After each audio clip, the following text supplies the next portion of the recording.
What's it got to? 1:15. Oh, I don't know what Terry thinks he's up to, but he's going to be late for work. He flaked out, wasn't he? Did you give him about 2? And what can anybody be doing until 2 o'clock in the morning that isn't disgusting? Yeah, well, you cast your mind back a couple of weeks. It was 3 o'clock when you rolled in. Oh, yeah, well, I'd only been playing snooker down the Legion, hadn't I? Yeah, that's what you say. Terry! Do you know what time it is? Come on, get a move on. Baldwin don't like bad timekeepers, as I should know to make cost. God, what a mess. You'd be doing everybody a favour if you didn't show your face anywhere today, mate. Hey, are you all right? I'm not going into work, am I? Hey, why not? Are you? He's got a big fat hunger. You've only got to look, haven't you? Shut up, yo. Terry. I don't work there anymore. You are? Look, I've jacked it in. What are you talking about? What's he talking about, Jack? Got yourself another job or something? No. Then what? I've left Baldwin's. I've quit. I've bailed out, all right? What a good job like that, with goodness knows what prospects. Let's just say that me and Baldwin didn't get on. What do they call it in the BBC? Clash of personalities. Where are you going? Back to bed. Terry! You're going to be losing your job and all if you don't pull your finger out, you know. Have a word with him, see what it's all about. Yeah, if you ask me, he's got the push. Why? Why should he have? Look, he's doing really well. He's Baldwin's right-hand man. Are you ready or what? Oh, all right, Ivy. Look, have a word with him. Vera, come on, we're going to be late. Vera. Oh. Bad time and all. What kept you? Hey, your Jack tried to coach you back in that new bed again, has he? You all right, Vera? After he's finished here. Come again? He said he's packed his job in. But why? I thought him and Bowen were like that, wearing the same shoes. Oh, I don't understand it. What does your Terry say? Oh, something about a clash of personalities. I suppose that means it don't go on with Baldwin. What are you looking like that for? I'm not looking like anything. Jack thinks he's been fired. You do, don't you? Oh, I'm going to have this out with Baldwin. Vera. Do you want more tea? Oh, no thanks, no, not after a breakfast like this. Do you know what? I think you look thinner. Don't you think it's less weight, Rita? Oh, maybe a bit. Yeah, I bet you've not been eating properly, have you? You were never much of a cook. Well, I hope that's not what you come back for, my cooking. Huh. Hey, our cooking? What else? Well, Wilson will feed you up.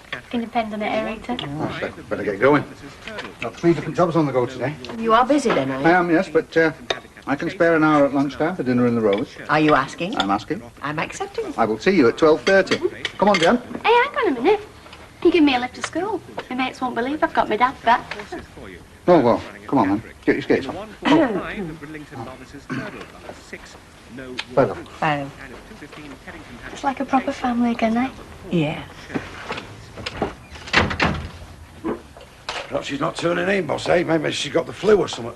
Listen, foot and mouth disease shouldn't have been enough to keep her at home this morning. She knows the situation I'm in. I up the creek without a jar. You what? Nothing. Where have you been?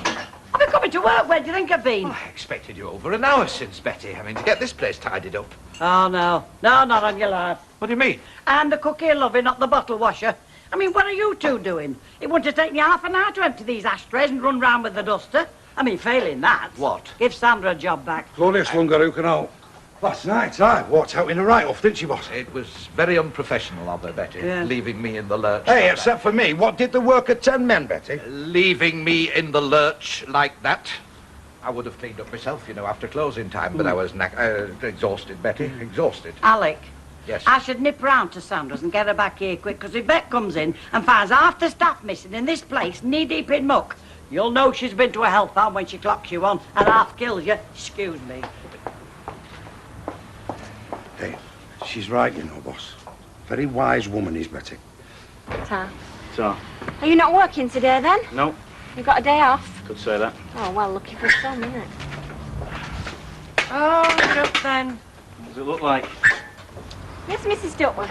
Packet of Eccles cakes. Hey, up there. You all right here? Yeah, why? Shouldn't I be what? Well, it was only a friendly inquiry. I'm sorry I spoke. 90 pence, please. Ta. What's after he been telling you? Telling me about what? Oh, don't come the innocent. He's been telling you he's packed his jobbing across there. He hardly spoke a word to me, did he, Mr. Roberts? Oh, he never said a word. Are you sure? I'm positive. Why has he packed his job in, then? Yeah, I thought he was all settled over there. I thought he was happy as Larry, you know, due for promotion. Well, lad can change his mind, can't he? Especially about that rat-hole. Hey, and I don't want anybody spreading rumours about why he left, because if they do, they'll have me to deal with. Not lad's fault. No way. She's a walking time bomb, is that woman? Hello, people. Oh, excuse me. Derek, what are you doing here? Told you on the phone I was tied up all lunchtime. I know you did, but I thought that does not preclude us from having a snack lunch together. Comic cuts and glossy magazines. So herewith, a bag full of goodies for an alfresco repast. You fool, it's your fool, Rita. Oh, and flowers as well. Not for you. Oh. For Rita. For me? To celebrate your life emerging from the shadows and into the sunlight, like mine has done. Oh. I'm very glad to hear that you and Alan are back together again, Rita. Oh, very glad. Thank you. Doesn't it just take your breath away? Yes, Well, thank you. I pride myself on knowing what a woman appreciates, with being a very sensitive person myself. Right, I shall now go and prepare the lunch. Oh, that dear man. Wasn't that kind of him? Well, go on, get off. You don't want to keep Alan waiting. Now, listen, this is all happening, isn't it? I am going to meet Alan in the Rovers like I used to. I'm not dreaming, am I? No, you're not dreaming. Well, just checking. Well, off you go. I'll put these in water. All right, love. Maybe. Oh, yes, Derek. Have you got any doilies? What do you want doilies for? What to put on the plates? I'll give you doilies. Thank you. You're late. Get on with that rush order. Mr. Baldwin! Can I have a word, Mr. Baldwin? Vera, hold your horses for God's sake, will you? Well, he's been avoiding me all morning. Deliberately. He's asked you to ask your Terry why he's been fired. Well, why can't you tell me, eh? I mean, what's the big secret? Vera, don't push it, eh? Don't push what? Look, just accept your Terry's version. Him and Baldwin have had a difference of opinion. Leave it at that. Look, I just want to know the truth, that's all. The truth can sometimes be a smack on the nose, Vera. Oh, why? What do you know? Come on, what do you know? Oh, no more than you, honest. Brenda Mercer reckons she knows no more than I do. She drank Cludger this morning having a slice swallow. As usual, sneering with that Paula Harrison, seeing as how our Terry's had his fingers in petty cash. And that's why he's left. Didn't know I'd be behind one of those, no. Look, they're all having a laugh at me up there, and I want to know why. Look, it's only tittle-tattle and common rumour, Vera. You know what they're like. Yeah, well, Baldwin can tell me if it's true or not. Vera!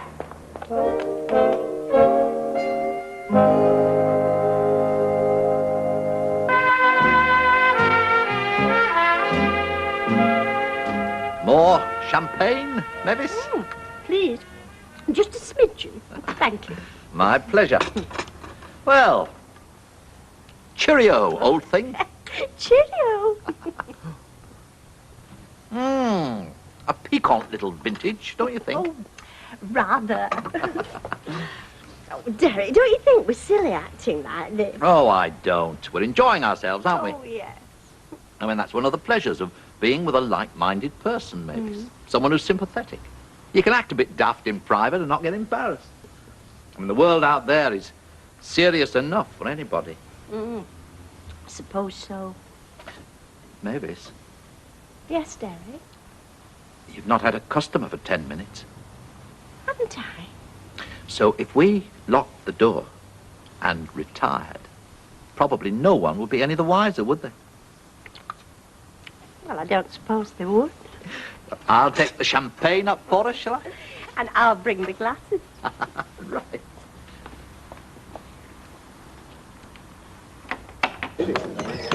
Now, don't go getting any ideas. Well, look at him smirking all over his 5 o'clock shadow. You think not what happened to look at him? Baldwin forgot all about your Terry the minute he walked out that door, Vera. But why did he walk out the door? And you're no flaming use, as usual, in a crisis. What? You, I bet you never even bothered to ask our Terry. Yes, I did, and I got told to mind my own flaming business, Vera, which is exactly what I'm doing. He's gloating, you know. He is. He's jealous of how well our Terry were doing. In fact, it wouldn't surprise me if he didn't queer his pitch for him in some way. Now, you're being ridiculous now. Hey, Alan. No, it's all right, I'll get these. Oh, what's the damage? 257, be love. Oh, cheers, mate, thanks. No, it's nice to buy a happy couple of drink. It's good news, honest, really. Here. Well, I couldn't agree more. Cheers. Oh, Betty, could I have a couple of hot pots when Yes, you got a can, minute? man. Cheers. For as long as it lasts. Oh, wait, that's a terrible thing to say. Well, you know me, I'm an old cynic when it comes to guys and dolls, Betty. Cheers, good luck. Cheers, mate. Well, everybody seems very pleased that we're back together, Yes, they are. especially Jenny. Well, she's had a rough time of it, more than you realise. Yeah, well, I'll make it up to you both. That's a promise. You don't have to do that. No, I know, but I will. No, just be genuine. Hello, lovey. Alec! Oi, Alec, you've got a visitor. Oh, thanks for coming in so promptly. I got your note. It's very fierce, that letterbox of yours. It nearly had my fingers off. What did you want? Well, come on through to the back. We'll have a little drink and a chat in the lounge. No, I'm in a hurry. I've got an interview at the job centre. Job centre? Well, there's no need to be that hasty. What did you want, Alec? Well, I think I acted a bit hasty. Under extreme provocation, mind you, but Betty there's put me more in the picture about Gloria, and it's obviously that you were sorely provoked and all. In fact, it's a wonder you didn't go for Gloria's jugular instead of just a bit of pint of ale over her head, eh? Yes. Well, I was wondering if you consider reinstatement. I'll think about it. You think about it? That's what I said. And I was also thinking it was maybe time for a salary review. Nothing fancy, of course, but just a little something to show my appreciation of your hard work and efficiency. I'll still think about it. Well? She's thinking about it. Perhaps you didn't grovel enough, boss. Grovel? I was practically supine. And if you don't know what that means, Jacko, which I very much doubt, I was practically kissing the soles of her feet. One of the great pleasures of having a nasty rat-faced boss, Bessie, is when he's in lumber, it gives you great pleasure. Jack. You're right.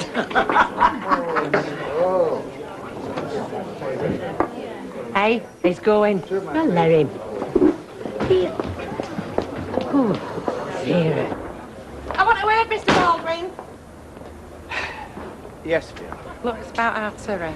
I've already told you, ask him why he's suddenly on the retirement list. Are you saying you fired him? Is that what you're saying? But why, when he was doing so well? It's because of my son, isn't it? It's because he's a Duckworth. That's victimisation, you know. You could have ruined his life. He loved that job. Well, I hope you feel big. Look, just butt me, will you, Vera? I won't button it. All right, well, perhaps the truth has shut you up. I fired your Terry for a damn good reason. You probably heard about my car, did you? Someone wrote "stay away from my wife" all over it. Yeah? Well, it wasn't me that was chauffeuring a married woman around in that car. It was your Terry. Now, I warned him time and time again. I said, no joy riding in that car. He was either too arrogant or too stubborn to take any notice. And then he tried to finger me when the husband got shirty. That is why I fired him, Vera. The weather today. Well, up here in Scotland, you have got some showers around. A lot of showers around this week. More showers in the north. In fact, well, come a little bit further south in the Edinburgh area, across through Stirling and Glasgow. I think you'll see a wee bit more sunshine. In fact, it should be a reasonable sort of afternoon. That includes the borders as well. You! That's what's up with me. Hey? You rotten little beggar. You what? You're a lying swine and all. All that about a clash of personalities with Baldwin, it were not what they thought. What it, Terry? What it, Terry? Not exactly, no. Not exactly. You'd been tomcatting, hadn't you, with a married woman in Baldwin's car after he'd warned you not to? Yeah, and then you try and blame him then when the husband finds out. She was separated. How would I know he's going to cut up rough? Sit down!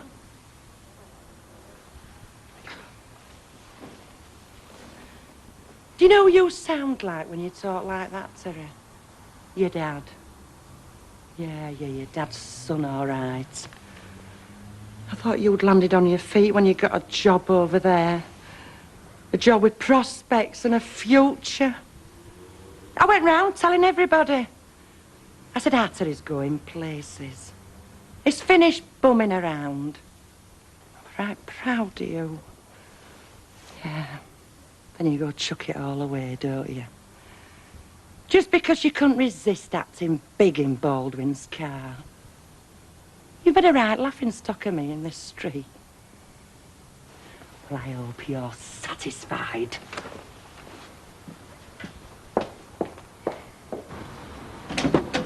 I'm sorry I'm late. That's all right. We just seem to lose all track of time. So, if you want to mizzle for an hour... No, not particularly. Derek and me had a very nice lunch hour. Oh. As you obviously did. I did. Yes, it shows your eyes are shining. Well, that's the booze I've had. Everybody kept buying us drinks. You think we've been lost at sea or something. Your lipstick's all smudged. Oh. Were they surprised to see you and Alan? Well, if they were far too well-mannered to show it. Are you surprised he's back? Well, aren't you? Yes, I am.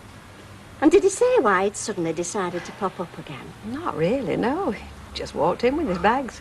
Well, didn't you ask him? Oh, I've been frightened too. And to be honest, it's enough that he's back. Never mind explanations. You've done what?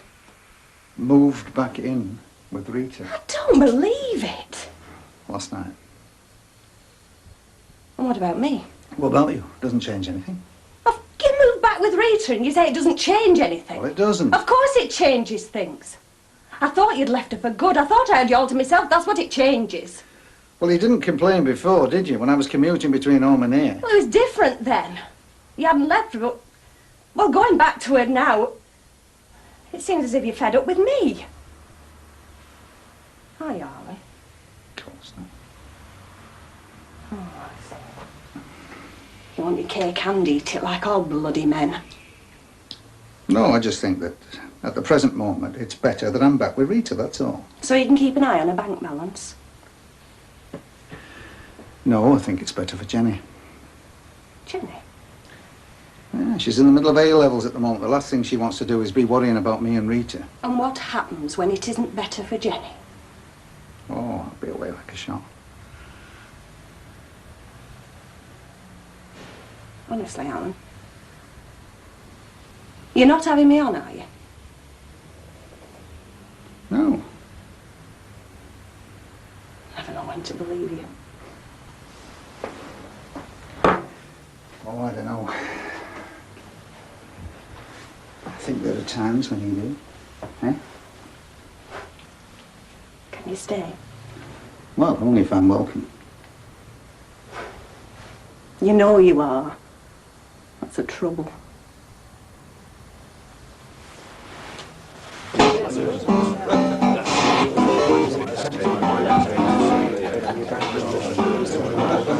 Doesn't look as if Sandra's going to give you an answer, does it? Well, not tonight, anyway. Well, it's early yet. It's only 8:30. Yeah. I'm not coming in the morning doing any chowing, you know. And I am not working any more evenings. Just have to tell you. So what are you going to do now, then?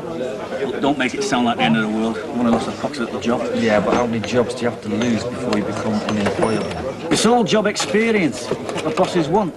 This is the sort of job I'm interested in. The sort of job where you can use initiative, make some real dosh, which is something that you two will never do, that's for sure. Well, I think you can do it, Terry. You know, become successful. I will be. I mean, you've got the personality, you know, you've got the blurb. I mean, you proved that when you were knocking door to door. The sad thing is, you're a fool to yourself.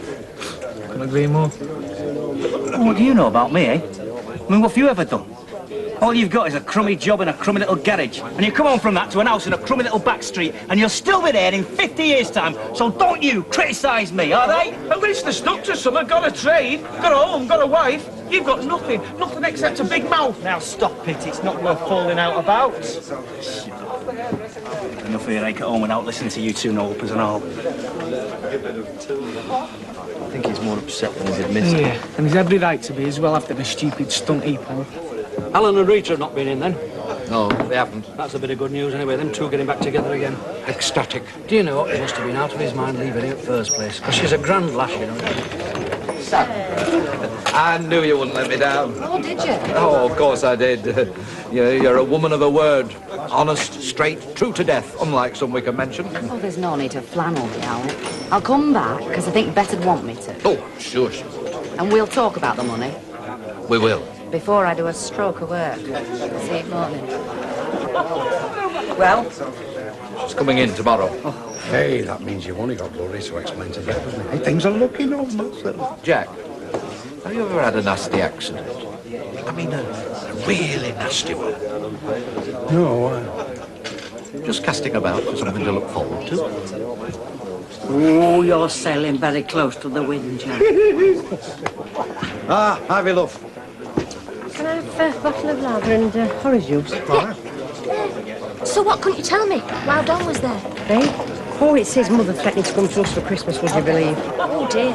Oh, don't worry, I'll put her off. How? Oh, I've told her we're going to your mother's, haven't I? Are you?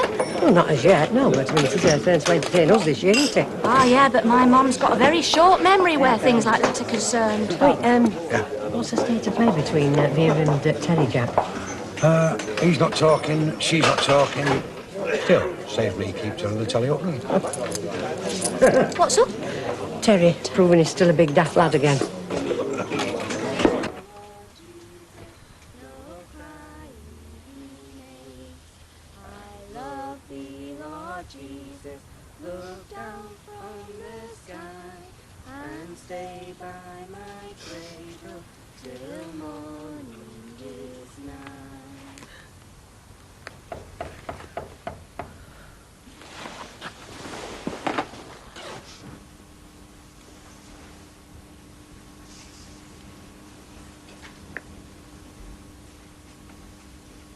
Are you all right? Yeah, I'm fine. You don't fancy going out for a drink or anything? Do you? Not really, no. Neither do I. Right, Hey. I'm just nipping round to Joanne's. Can't get my chemistry on what Hey, right now tonight. listen, you. Straight there and back. It's getting late and it's dark. Oh, yes, Mum. Now, I can trust you two, can't I, on your own? Not Oh, to... go on, get off with you. I'll make us all some hot buttered toast when I get back. Huh. See ya. Yeah, ta-ra. I don't like her going out when it's dark.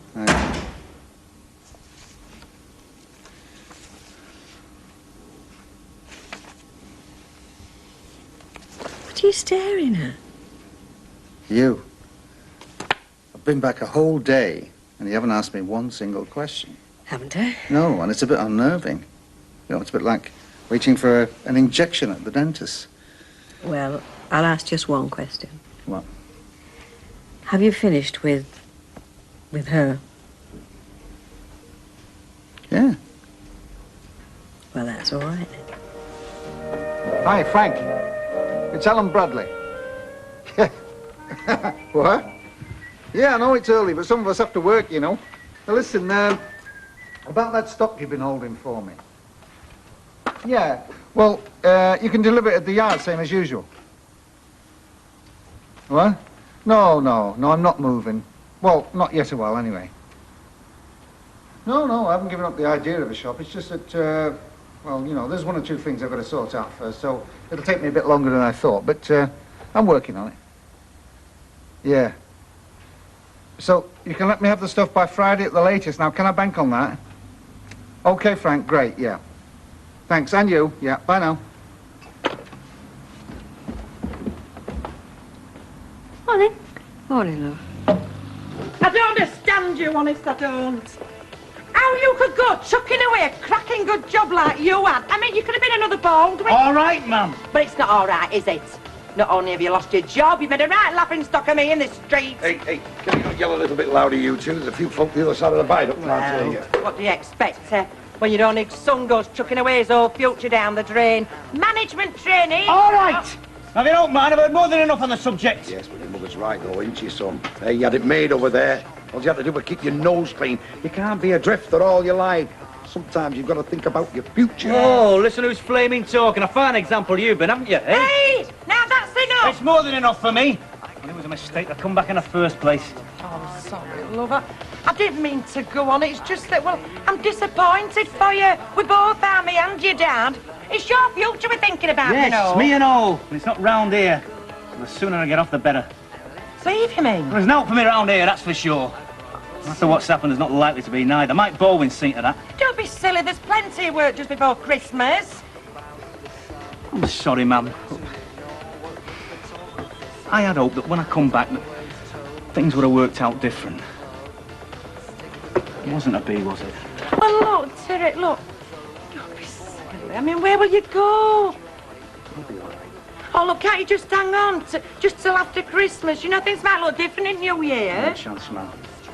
Never in a million years. Oh, Coke, you were, weren't you? You could have said something. Since when did he ever listen to me, Vera? But you could have tried. He won't be going anywhere, not for a while yet. Eh? Well, his skins, isn't he? All that about. Do us a favour, will you, Sally? Yeah, sure. Change us his fiver, will you? Okay, what do you want? It doesn't matter, it's just for my bus fare. Yeah, right. Thank you, Mrs. McDougall. Oi, don't be giving him all our silver change. I don't want to have to go to the bank again today. What? Yeah, and I'll thank you not to make this a habit at all. It could be too late for that, Mr. Roberts. You see, in the last 6 months, I must have asked you for a change, what, twice? Yeah, see?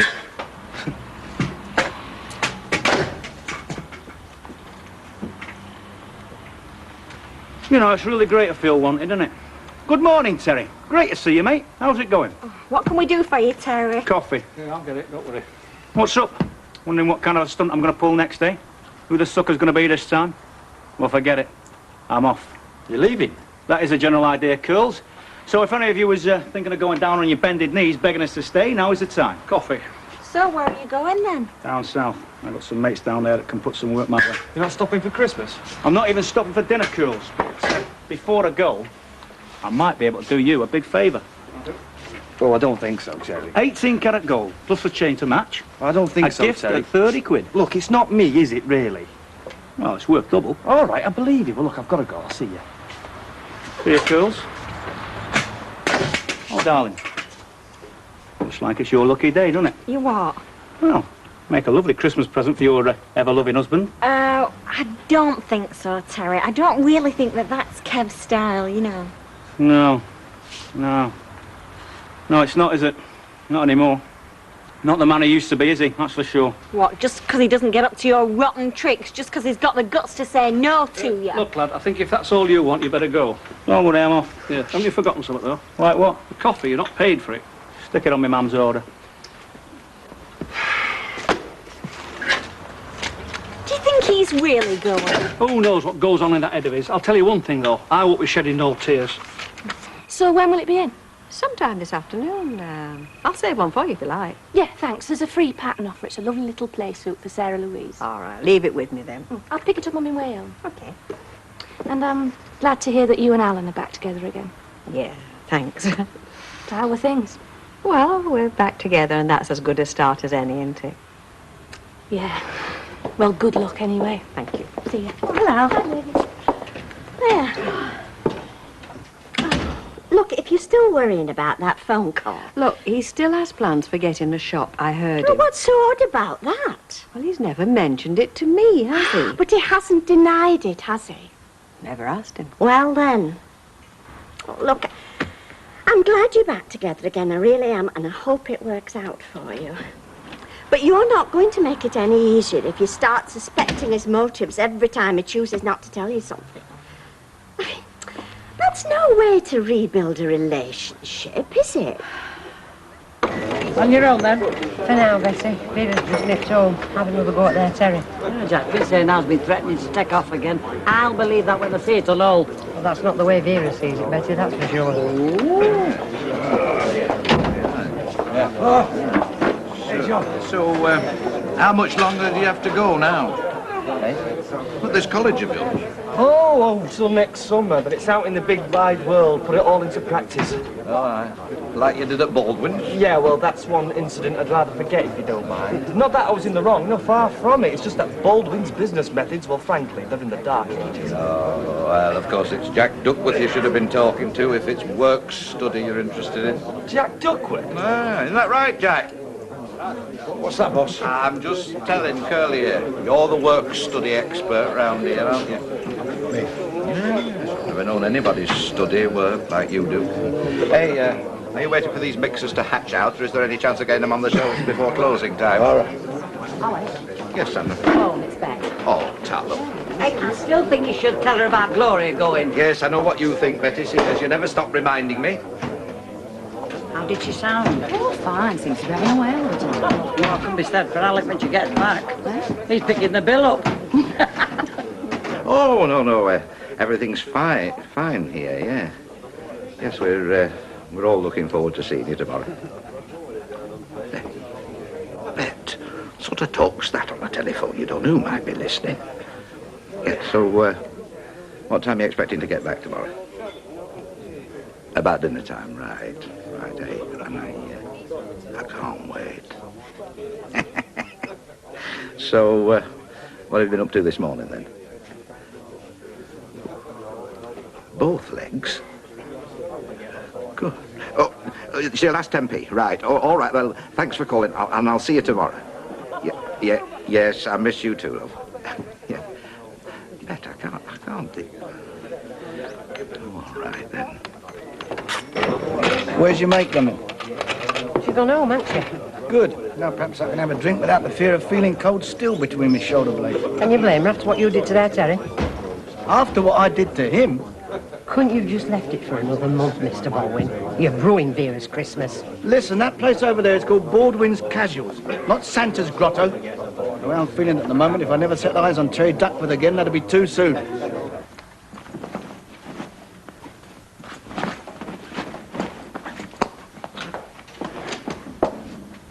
What you doing? Getting off, like I said. Oh, Sarah, you don't have to. Honest, you don't. Don't keep me round here anymore, man. Well, but what about me and your dad? Can't you just hang on till after Christmas so we can have a nice family Christmas together, 3 of us?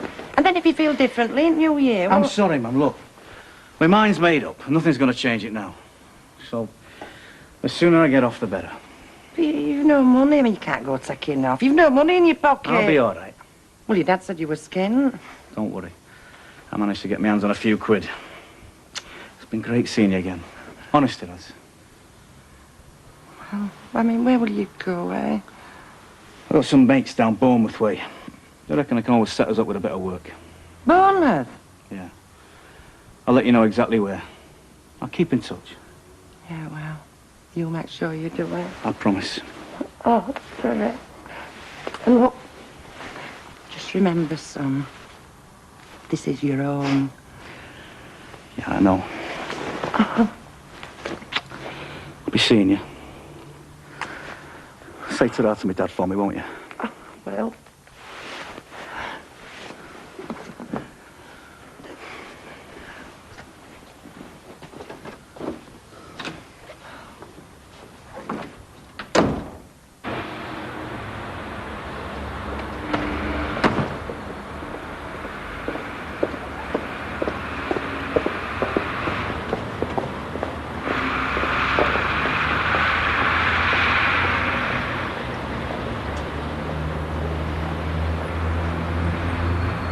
All right. So, you really off then? Well, there's not to keep me around here, is there? When the muck's at the fan before, I've still had me mates. You still have? Not the lads I used to know, that's for sure. Well, you can tell Sally she can sleep nights again. I won't be around to lead you astray anymore. You know, one of these days you're going to wake up to what you're missing. It's not me that's missing out, mate. It's lads like you and Cooley I feel sorry for. You've not just had your wings clipped. You're trussed up like oven-ready chickens, you know, to pair you. Yeah. Well, I won't go around losing any sleep over it, I can assure you. Best of luck anyway. See you around. You make your own luck in this world, sunshine. I'll be seeing you.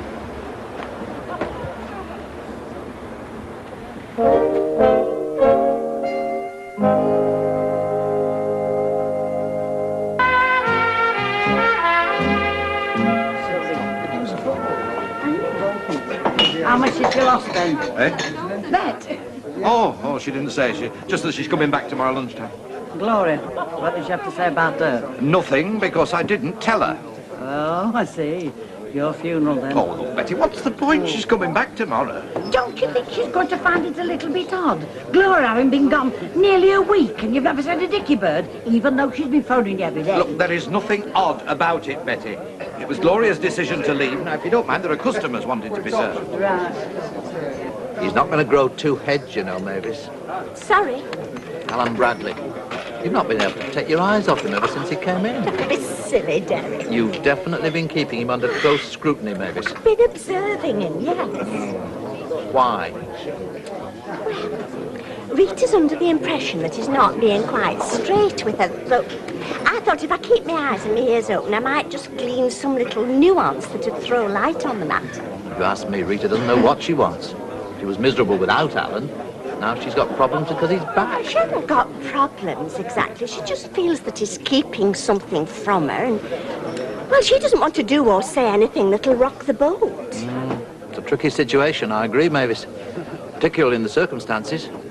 But if she can't trust him, well, that's the basis of any happy relationship, isn't it, Mavis? Trust, respect, understanding.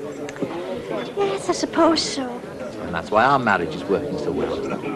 It's built on strong foundations of mutual trust, an understanding of each other's needs and feelings. Well, I like to think so. No doubt about it. I should know. Something I never had with Angela. Derek, I thought we agreed never to mention that woman's name again. Yes, I know. I was only citing her as an example. Wouldn't draw comparisons. I wouldn't. Don't want you to think that at all. Would you like another bit of lemon, Mavis? Oh, thank you, Derek. I think it's time I was getting back. Yeah. Oh, that. Give us half a lager, John. Oh, did you have any luck? No, he's taking no fancy. He were packing his case when I got in. If I had nipped home, well, I probably wouldn't have seen him. That's consideration for your only son and all that. Well, don't you go getting upset, Vera. You're taking a look after yourself, you know. Well, I was scared, isn't it? I mean, he told me not to worry, but I do. I mean, well, he had no, had he, Jack?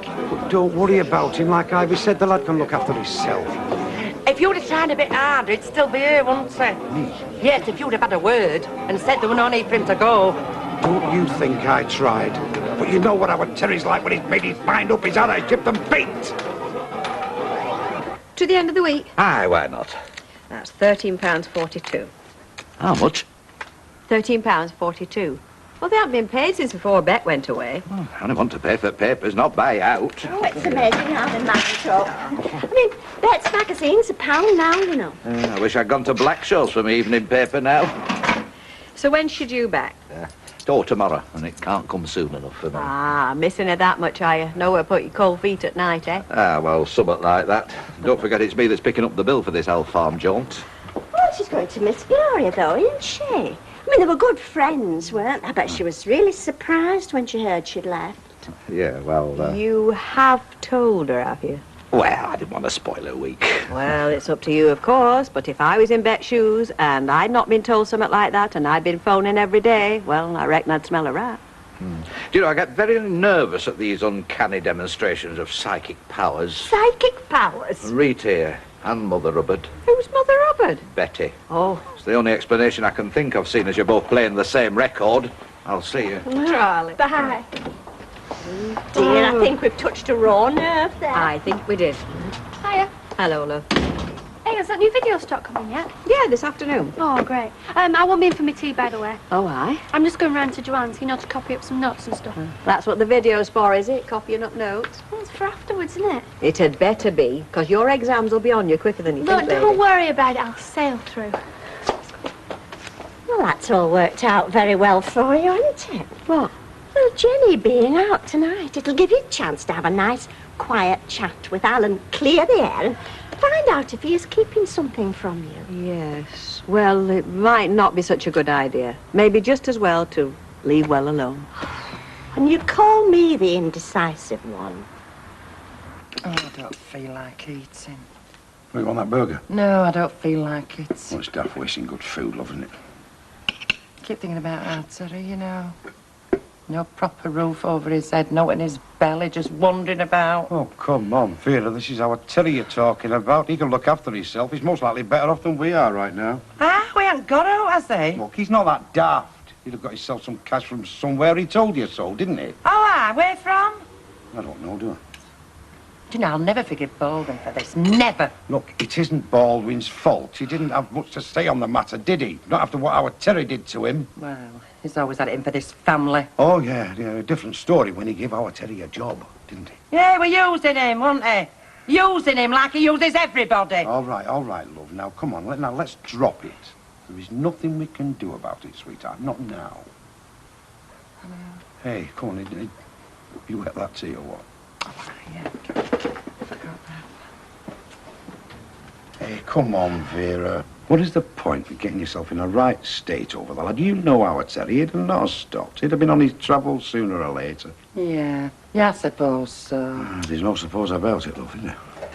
Hey, are you going to pour us a cup of that tea, or are you not, sir? Yeah. Good girl. Of course I am. So. Hey, we've still got each other, haven't we? I mean, that's something to be grateful for. You know, you might be a big lummox at times, but, you know, sometimes it can be real comfort. Is this me you're talking about? Of course it is.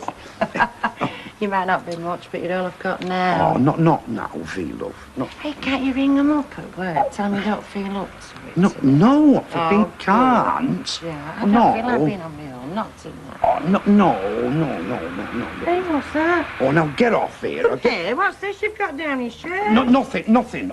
By the look at the flipping time. Alec's going to think I've deserted him. Oh, May, that's that, Terry's. Oh, now, listen, Vera. You listen. louse. You've nicked it off him, haven't you? Nicked it off your own son. Flipping nicked it. Oh, aye? Well, how did you get your hands on it, then?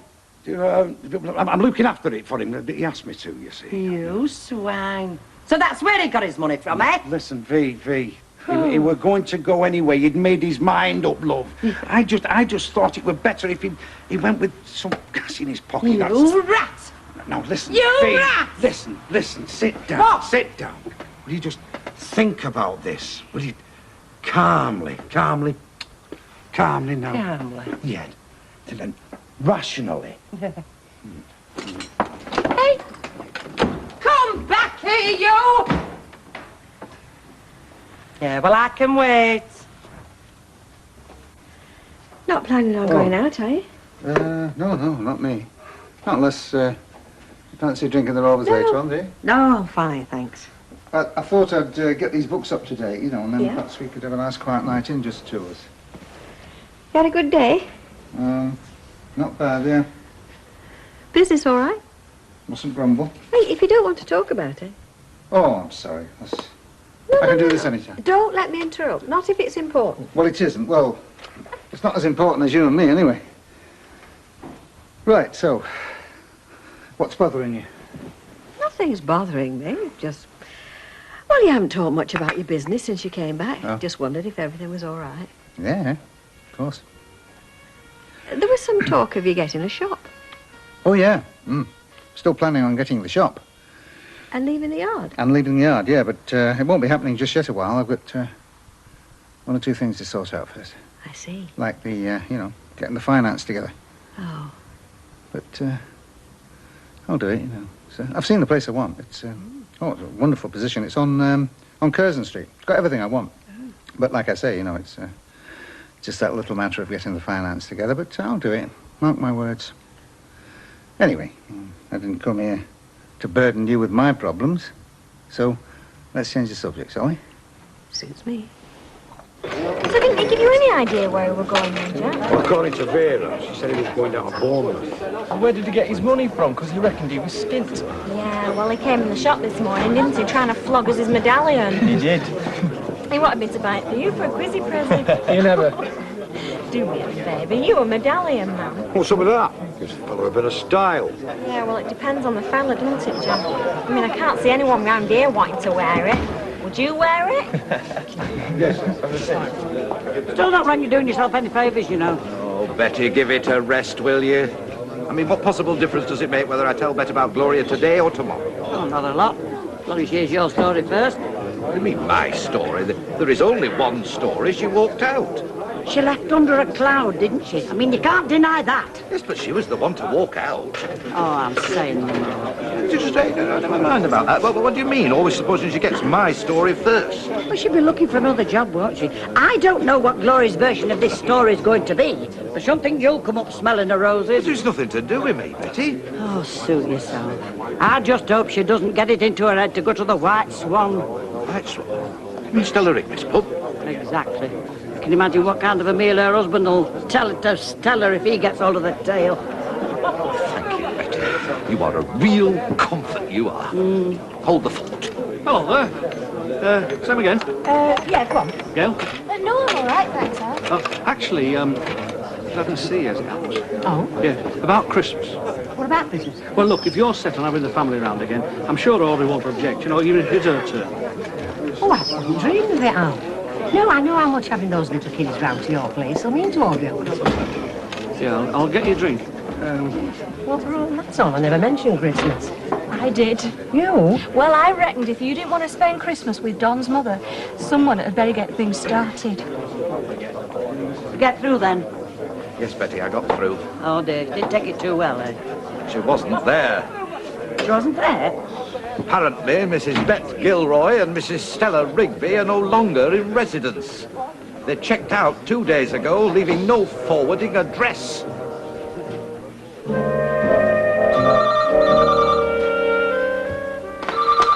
I'll get it. Hello, Rover's return. Alec Gilroy. Paul, where have you been? On safari? I've been trying to get you since last night. No, it was just that Would you take your duster elsewhere? I'm making a private telephone call here. Oh, I'm sorry, I'm sure. I'm sorry about that, Paul. It's just an aggravating attack of the domestics. No, what I was about to say was, have you heard from Stella lately? No, and you're not likely to either. Why? I'll tell you why. Because she and Bet have checked out of that health farm. Well, I know because I rang there last night, didn't I? Only to be told they'd gone, bolted 2 days ago. Well, how do I know where? If I knew that, I'd be on the doorstep with my fist raised. Yachting. Oh, thanks, Betty. Hey, what the hell's up with Adolf this morning? He's like a bear with a sore head. Oh, it'll be because Bet's due back this dinner time. They forgot to tell her we got no Gloria. I hope she don't blame me for Gloria going. She won't be blaming anybody for anything, lovey. She's got her own problems. Well, like what? Well, I'll tell you when you're 21. Are you haunting me this morning? I'm trying to keep out of your way, believe me. Well, next door's out of my way. Well, you just turfed me out of there. Yes, well, I'm turfing you out of here now. Don't push your luck, Alec, or you'll be explaining my absence to Bet as well. A rise doesn't mean you own me. Do you know, Betty, they're quite right when they say British society is class-ridden. She thinks she's a flaming duchess. Hey, I've just had a word with Stella's husband. And? Well, he didn't even know they'd left the health farm, never mind why. Still, he doesn't care, does he? I don't think he's been to bed since Stella went away. And there's been at least 3 sightings of him with different women, all half his age. Well, you'll not have long to wait now before you find out for yourself what Bet's been up to. Up to? Why did you use that expression, Betty? Well, it's just an expression, lovey. But I bet it describes what her and her mate's been doing. Perfectly. Go in. Hi. Hi, Mike. What can I do for you? Well, I was hoping you could cheer me up for a start. You're joking. I'm just about managing to keep a desperate grin on my own face. Oh, no, that place over there gives me the screaming ab-dab sometimes. I find myself shouting at someone. I used to go for a drive, you know, calm myself down, but since I lost my licence, I go for a walk. Anyway, what's your problem? Got your own business back with Rita? Oh, I thought it would have been spring in December for you. Money, Michael. That's the problem. Oh, don't I know it? Join the club. Leave off. I reckon your small change would just about do me. See, I want to open a shop and sell all this stuff, but I haven't got any capital, have I? How are you fixed for a bit of venture capital, Mike? Me? You want to see my overdraft? Make a horror film out of that? Have you tried the bank? Yeah. I've got no security, have I? Except me genius and me energy. And I don't take that into account. Well, what about Rita? She must be worth a few bob. Little gold mine, that place of hers. No. Didn't know you had principles? Well, she might just think that's why I went back. For the money. That's so bad. Well, she might just show me the door. Yeah, she might. Funny women are like that, aren't they? Paul! Come in. I didn't think you ever left the house in daylight. No, don't be like that, Alec. I've been putting myself about for you this morning because I was worried about you. Worried about me? Why? Be a mate. Get me a Perrier water, will you? And stick a whiskey in it. Bet is coming home today, isn't she? How'd you ask? Paul Rigby rings here this morning and it's all hush-hush. Then he turns up and we're turfed out again. What is going on? No, lovey, I'm sworn to secrecy. Oh, go on, Betty, all girls together. No, I'm sorry, lovey. Well, you're rotten sin. Just wait till I know something juicy. Hey. Oh, thank God for that. If it hadn't have been another pub I were coming to, I wouldn't have risked it. Go on. Why are you worried about me? This must be a new emotion for you. Well, I know how seriously you treat marriage. No, I never have. Stella going away for a week is a time for rejoicing, wherever she ends up. Yes, but she's ended up with my missus somewhere, hasn't she? And your Stella knowing she's fancy-free could be catching. Hang on a minute. I phoned the health farm. Spoke to a young lady. Very young, I'd say. I have a way with young ladies. Yes, all right. We know your penchant for bimbos, Paul. Well, she tells me they've gone to an hotel. An hotel? What hotel? Where? Wigan? Paris? Where? Hey, calm down, calm down. I can hear heart groaning from here.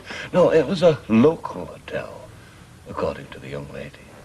Well, more of your country house, with a big reputation for its grub. It's grub? Grub. Grub? They're supposed to be there to do some slimming. I know, that's just it. They couldn't stand it at the health farm. Couldn't stand the salad breakfast and hot carrot juice that they've taken off at nearest flesh pot. According to the young lady. So why didn't Bet tell me, eh? Not only did she not tell me, she's been pretending she's still at the health farm. Pride. Pride? She didn't want to give you the idea she couldn't stick it. And she didn't want to give you the opportunity of taking the mickey. Which I'm sure you will do. Now. Do you know, Paul, this couldn't have come at a better moment. Here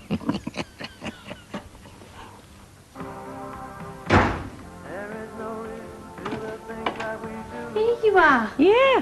What's the replastering in aid of then? Got a date, haven't I? Schwarzenegger, is it? Better, your dad. Such a smoothie, isn't he? Where's he taking you then? Rovers for a pie? Got it in one. It's no wonder you bend over backwards for him, is it, eh? Hey, we'll have less of that. What are you doing home anyway? Skiving off? Now, if you make a mockery of them mocks, lady... Calm down. I've got an idea to put to you, haven't I? Now, as you may have noticed, Christmas is coming. So, I was wondering if you'd like to go late night shopping with me tonight. Yeah, OK. Oh, brill. I'll go on then. You see, most of the fun parties, my fun parties, that is, I mean, come way before Christmas, don't they? Not after. There's only New Year's after, and only the aged and hopeless are still making an effort by then. Jenny. Well, it's true. So, I was thinking that if we saw something tonight, a nice party dress, for example, that you considered a suitable present from you to me, well, I was thinking that we could perhaps get it tonight. Then I'd have it when it was most used to me, wouldn't I? Well, what do you reckon? That's not an idea. That's fully fledged strategy, that is. Runs in the family. Hey! Cheek will get you nowhere. I'll let you know tea time. Darling. Can't wait for you to see it. Oh, you don't miss it for anything, love. Certainly not these boring old forms. Yeah, it's always been one of my favourite pantos, Jack and the Beanstalk. I've always identified with Jack, though I've never managed to find one of his magic beans. Sean Watson's playing Jack and I'm his mother. Hey, that's a big part, isn't it? Naturally. Hey, big head. Come on, we better get going. See you at school then, Mum. All right, my love, and good luck. You're supposed to break a leg. Oh, right, break a leg then. Come on. Be ready for when I get Yeah, back. I'm love. nearly finished. So, did you find out anything from Stella's husband? Oh, I did indeed, Betty. She all right? She is at the moment, but not for much longer. Not when I've done with her. Why? They've only been scoffing their heads off in an hotel, haven't they, eh? But don't you dare let on that you or I or anybody knows about it. Oh, don't worry, I'll keep well away, lovey. Good. Because I'm just going to wind her round my little finger. Cheek of her. Well, no, it's sensible, really, isn't it? I mean, it's now she needs something, so if we see something suitable tonight... Oh, you're too generous for your own good, Rita, you know. Well, she deserves it. Yeah, I suppose so. She's working hard at her A-levels. You're not very busy today? No, not so good. Business all right, then? Yeah, everything's fine. Oh, Fine. good.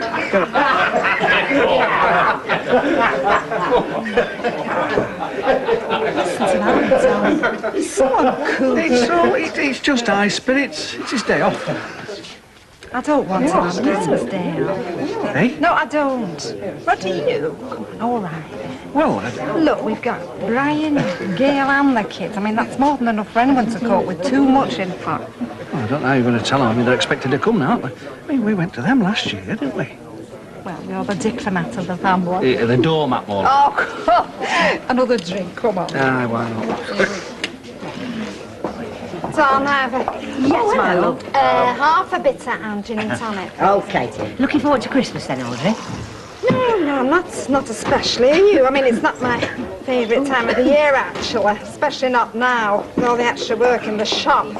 I'm worn out by Christmas evening, believe me. Oh, you look pretty sprightly last Christmas Day, as I recall. You know, when you were at our house. Yeah.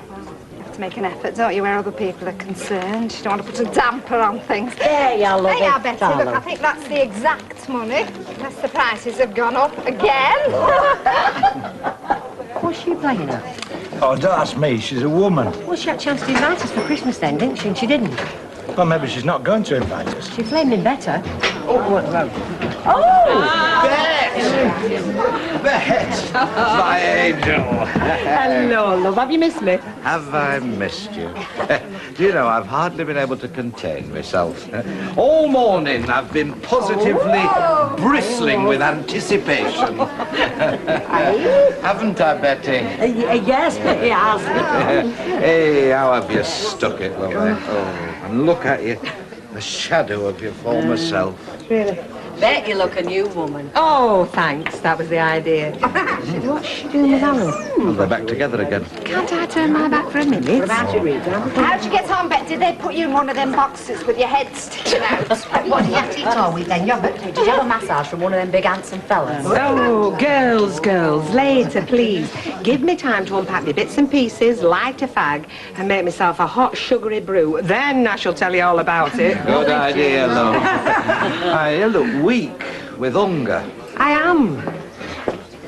She don't look that much different to me.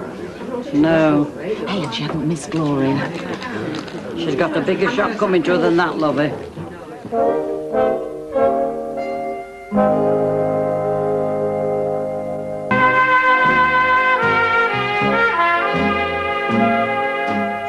Oh, Mr. Roscoe, Come yes. on now. Hang on a minute. Tell him it's a bad time. We're going to be late. Ken.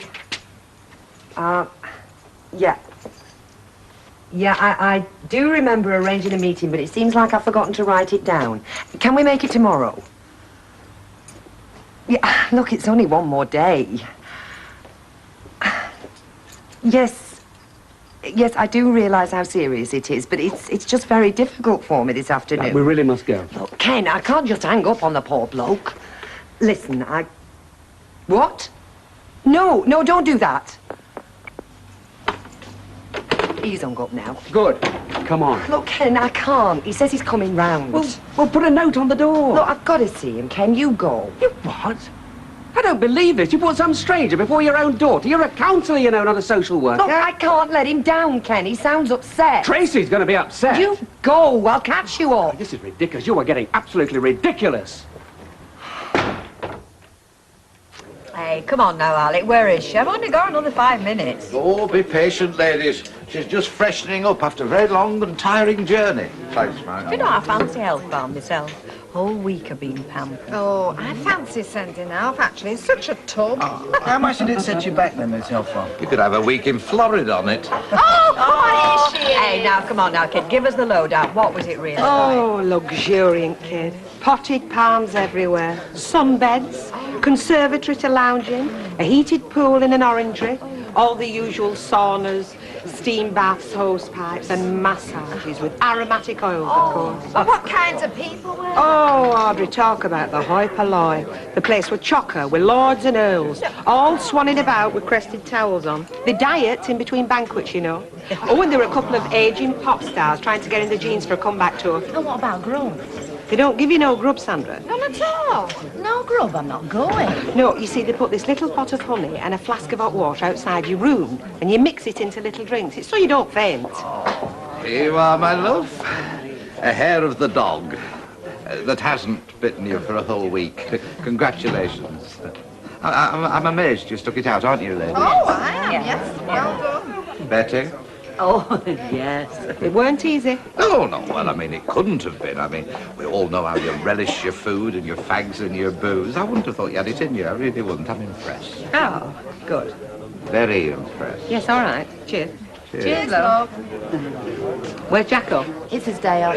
And Glow? I was looking forward to outglowing Glow. Well, she's, Where is she? I think we ought to have a little chat in private. Will you excuse me? Alec, what's been going on? Betty, can you hear what's going on in the living room in here if we all keep quiet? No. Betty. Oh, come on then. Where is she? Where's Gloria? She's gone. Quit. Departed. Bid us adieu. Gloria gone where? I've no idea. Alec, what's been going on? Now, let's get one thing straight. It was nothing to do with me. You have been in charge of this pub, or have you had a manager in? No, I mean it, Bet. It was not my fault. All right, all right. Let's have your version of what's happened. There's only one version. Go on then. Well, Gloria and the domestic fell out. Very nasty. What over? Sandra Swain. Gloria annexed him. Oh, dear. Yeah, I mean, they came to blows. Well, as good as a pint of beer was thrown. Sorry I missed that. Yeah, well, I mean, I had to do something, hadn't I? I mean, you know me. I will not have an unruly house. I mean, staff start acting that way. It'll be like the Duckworths in here before you know it. But did you sack Gloria? What about Sandra? Ah, well, you see, it wasn't that straightforward. Typical women, you see. I sacked Sandra as the chief aggressor, and then Gloria walked out in sympathy. I mean, can you credit it? But Sandra's behind that bar. Or am I seeing things? Ah, yes, well, she was the one we missed. Well, her muscles, anyway. Well, did you not ask Gloria to come back? Oh, come on, love. I mean, the air was brimming with grudges by this time.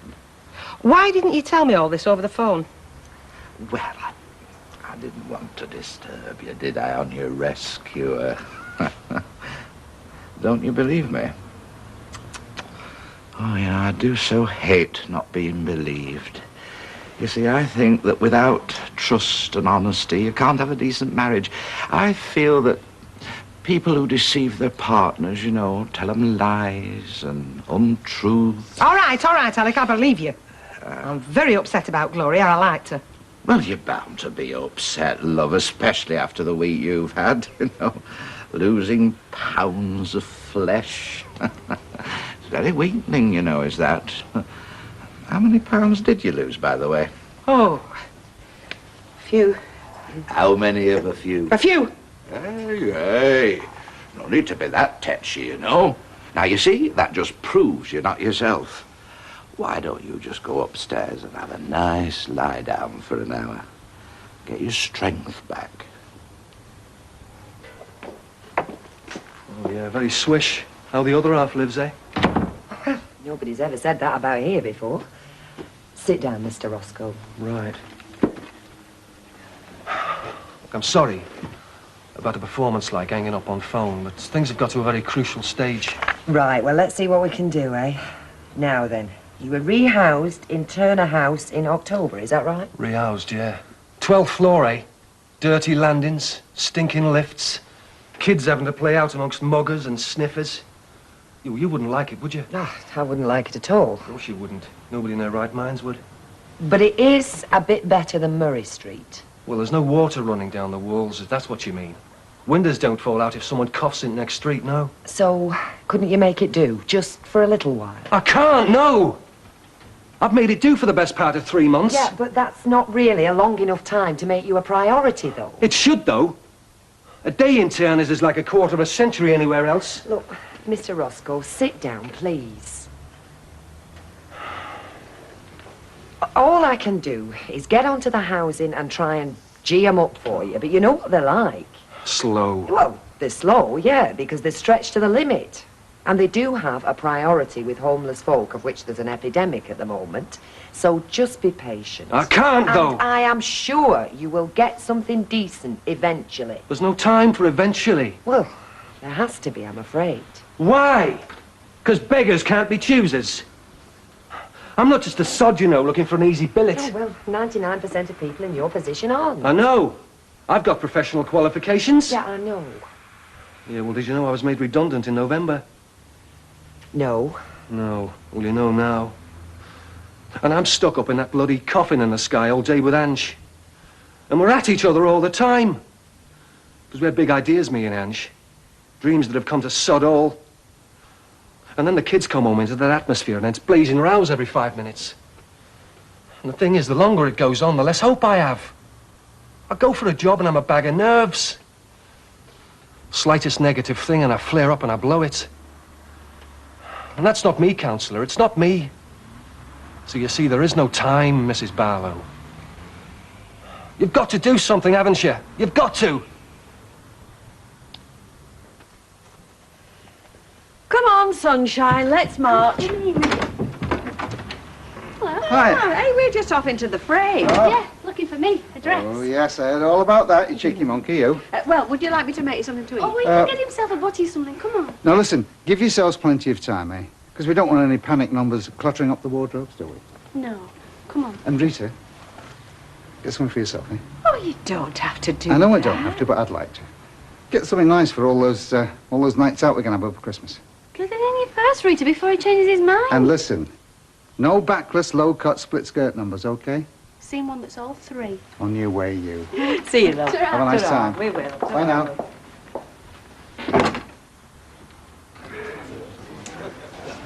Right, thanks. Have you told Ivy and Don yet? Because there they are. Yeah, well, look, I've been thinking about this. Oh, I hate it when you say that. It always means you've thought of a reason to do nout. It might be note to you, but it is to me. Look, I think if we're inviting the rest of the family, we have a duty to invite Don and Ivy and all. Have you thought of the crush? I mean, all that mob in our little house. And it's not as if we've got a decent-sized house. We all got in Ivy's house last year.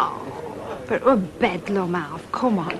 Wrapping paper everywhere, nuts and raisins on the floor, knocking elbows at the table. I mean, they might like living like that. I like a bit of dignity and decorum, a bit of leg room there. Well, you better tell them then. It's your job, Alfie. Well, I don't see why. Because I see it. Oh, they're looking at us. She'll be frightened of dirty her hands cooking a turkey, you know. Well, if she thinks I'm going to invite her again, she's got another thing coming. I say it's going to be a lovely Christmas. Hey, what did Bet say when you told her about Gloria? Well, what do you expect? Took it in her stride, Betty. What else? Oh. Betty. What? Why is Alex so cocky? I don't know, lovey. I mean, you're not slapping him down like normal, are you? No. I wonder why.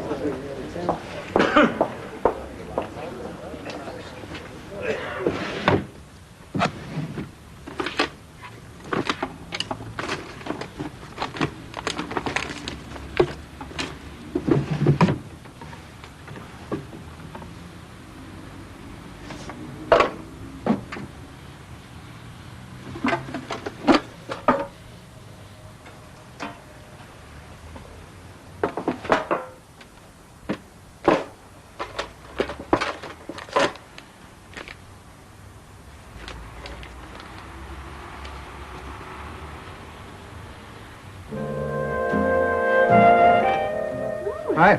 Early bird this morning, aren't we? Well, I can never get back to sleep when Rita's doing the early papers. Anyway, I thought early birds were supposed to be dynamic and upwardly mobile. Only when they're catching worms. Huh. You don't look like you're dressed for that.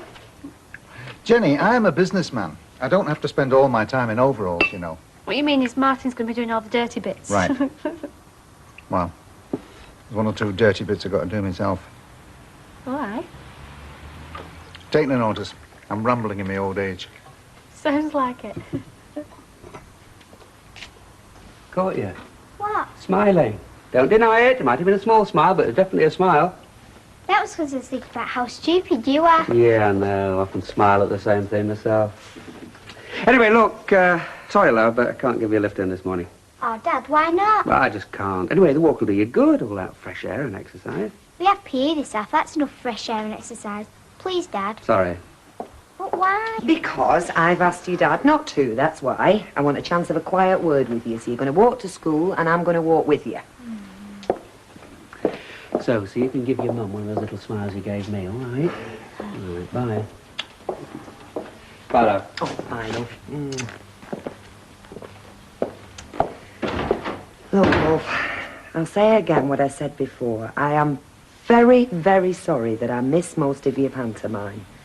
Yeah. But you know I couldn't help it. And you know why? It was because I was involved in council business that I couldn't get out of.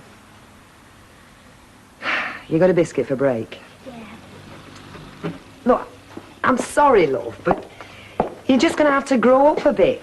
You're going to have to realise that the whole world just doesn't revolve around little old you all the time. It revolves around council. No, it doesn't. Council gets part of me time. You get part of me time.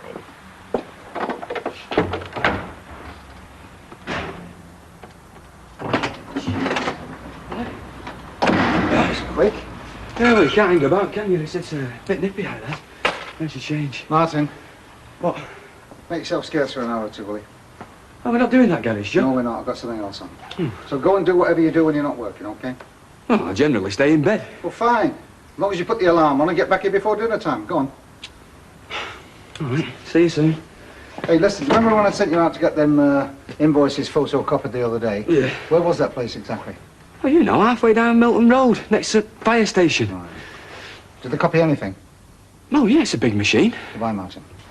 It's funnier every day, this job. Sit down.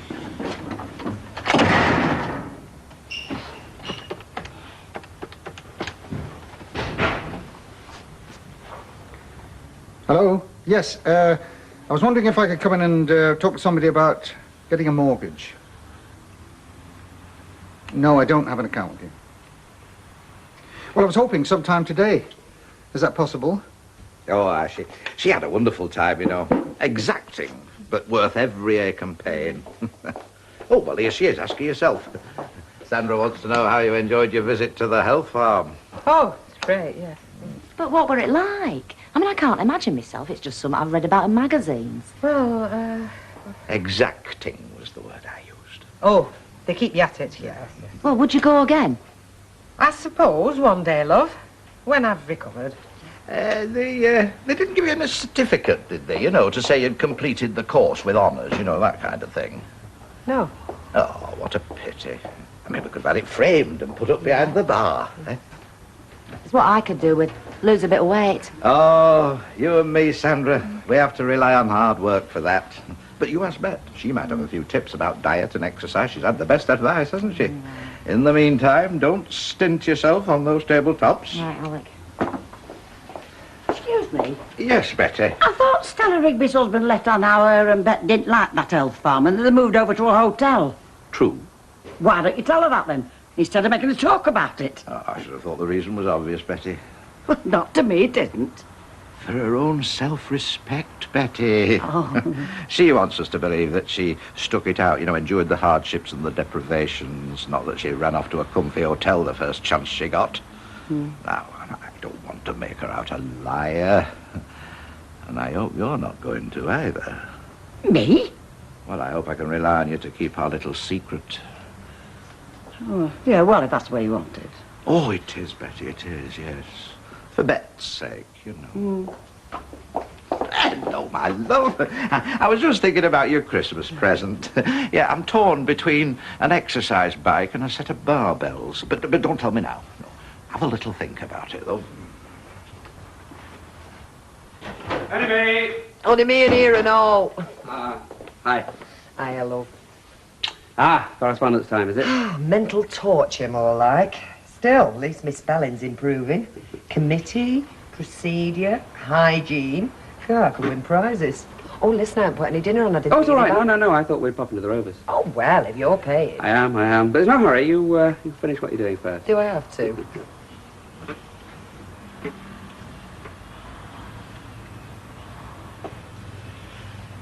Tracy was all right, was she? Mm. Oh, good. And if she's not, I don't see what else I can do about it. Between you and me, I think she's enjoying feeling badly done to. Well, yes, but... Anyway, she's had all the apologies she's getting, so she'll just have to be satisfied with them. Except that, I mean, I think she does have a case. She what? Well, this pantomime, it was a bit special to her. You did promise you'd be there. Yeah, only I wasn't. And I've apologised to her. I mean, what else do you want? Sackcloth and ashes? Well, I just think you're allowing all this council work to dominate. Oh, no. Look, spare me all that, Ken. We have heard all that before. Hasn't changed anything, though, has it? Look, I've got enough moaners and groaners in this lot. If you want to add to them, why don't you write to me as well? And when I've got time, I'll write back, okay? Okay, just forget I said it. Honestly, I don't mind Tracy having a go at me. She's only 11 years old, but for goodness All right, now, look, sake... I'm going next door. I'll see you there if you feel you can spare me the time. Thanks a bunch.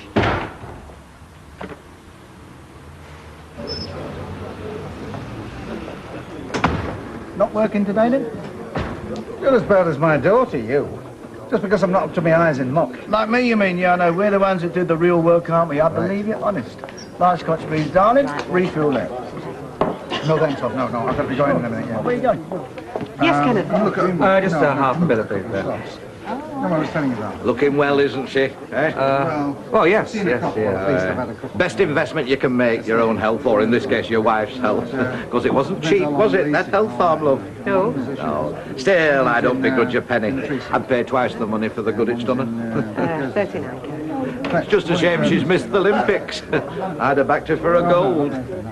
Gymnastics, I think. Ali. Yes, love. Never mind. She's still a bit tired, you know. The body hasn't fully recovered. Well, what is it the marathon runners call it? Oxygen debt? I was talking to this bloke this morning, and the question came up, you know, like about mortgages. When you go to a building society for a mortgage, I mean, A, how do they know you haven't applied for a mortgage with somebody else? And B, how do they know the house even exists? Well, it's in someone's around to have a look, don't they? A valuer or something. Yeah, that's what I told him, yeah. And then there's a deed. If you can't give them the deed with your name on it, well, you've had it anyway. Right. Nothing else, is there?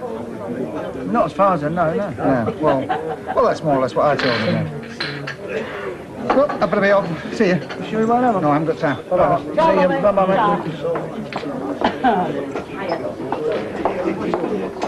You're right, love. Yeah, of course I am. Why shouldn't I be? Well, I just wondered. Oh, fit as a flea.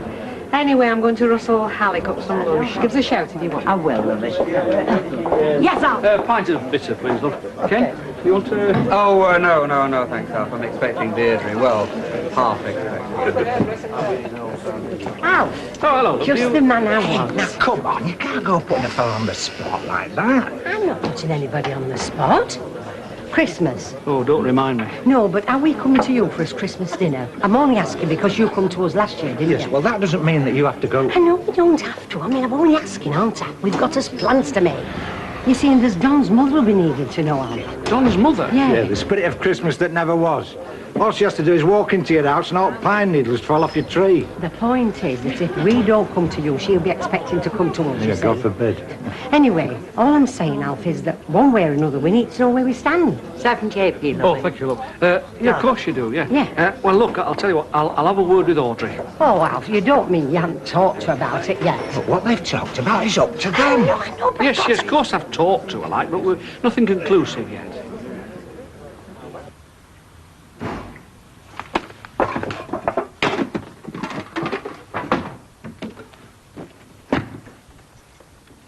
Well, I didn't expect to see you today. Well, I thought I'd do a bit of shopping while it were quiet. All right. Have you had some lunch? No, I'll get something while I'm out. I'm a bit busy today. Right, well, I'll sit and talk to myself then. Oh, I'm sorry, love. It's just one of those days, you know. What time will you want your meal then? Well, it might be a bit late. I've got an appointment in Manchester. Manchester? Oh, branching out, eh? You could say that, yeah. Right, I'll be off. Bye now. See you. Try, love.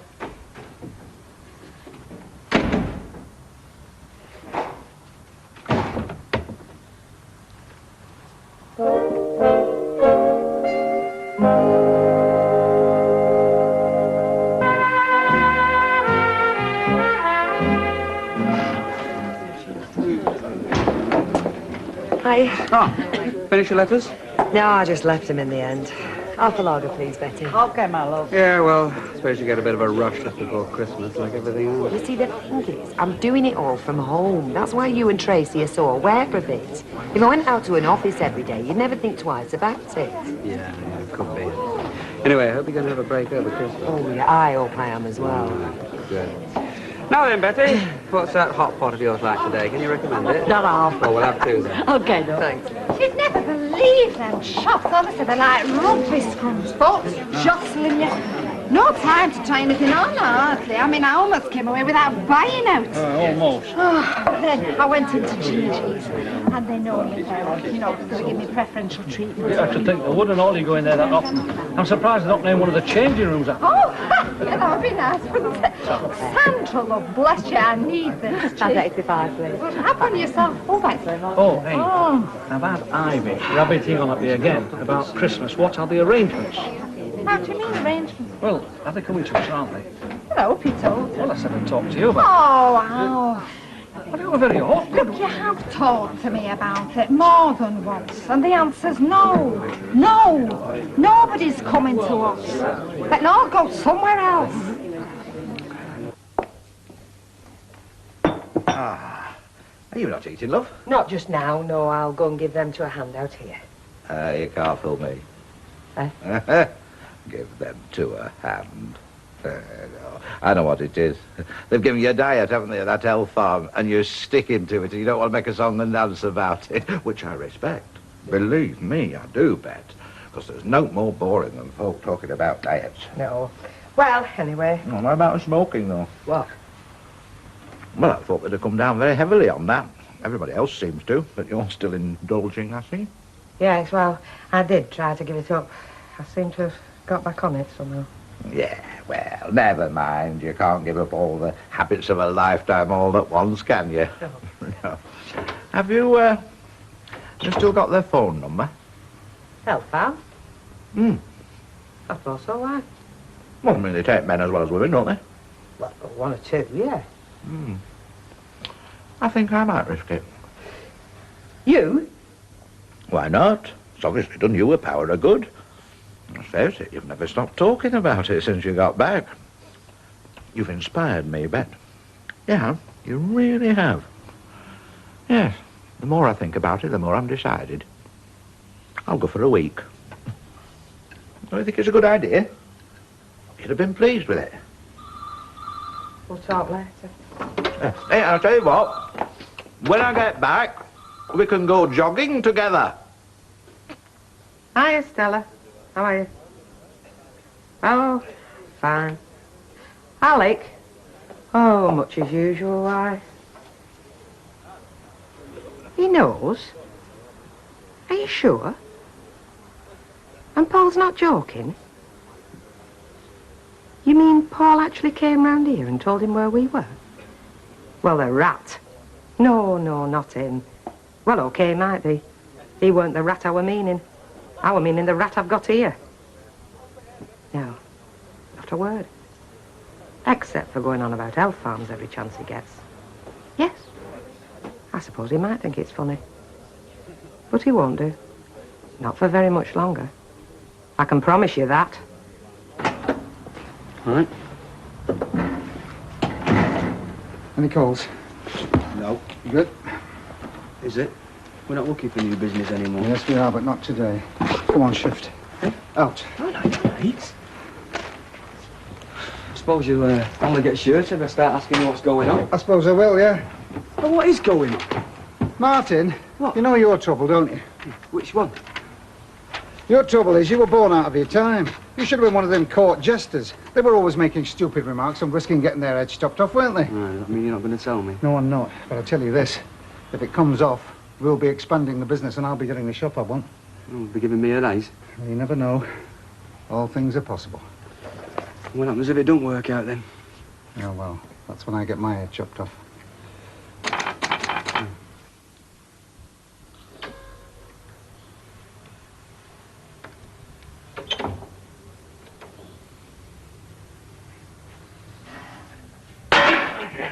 Hey, I'm sorry, love. Just slipped out of my fingers. Oh, that's all right, love. I wasn't asleep. I was just resting my eyes, you know. Anyway, we're all locked up. Everybody's off the premises. There's no reason why you shouldn't have a well-deserved rest. No, it's all right, love. No, I'm awake now. In fact, I think I'll go out for an hour or two.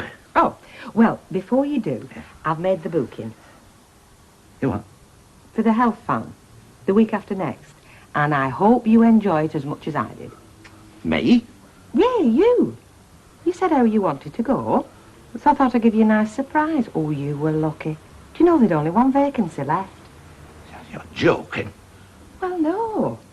I told them how inspired you were with me keep going on about it. In fact, you've done nought but question me since I got back. So I thought you could go, and then when you get back, I can question you.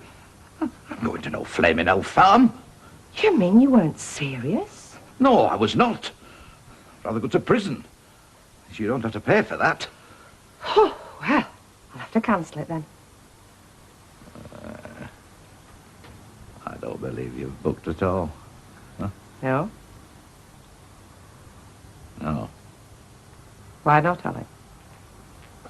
Wouldn't, would you? Because you... Because what? Never mind. Because I wouldn't want you to find out that I couldn't stick it there for more than 2 days. That I had to move somewhere else. But you already know that, don't you, Alec?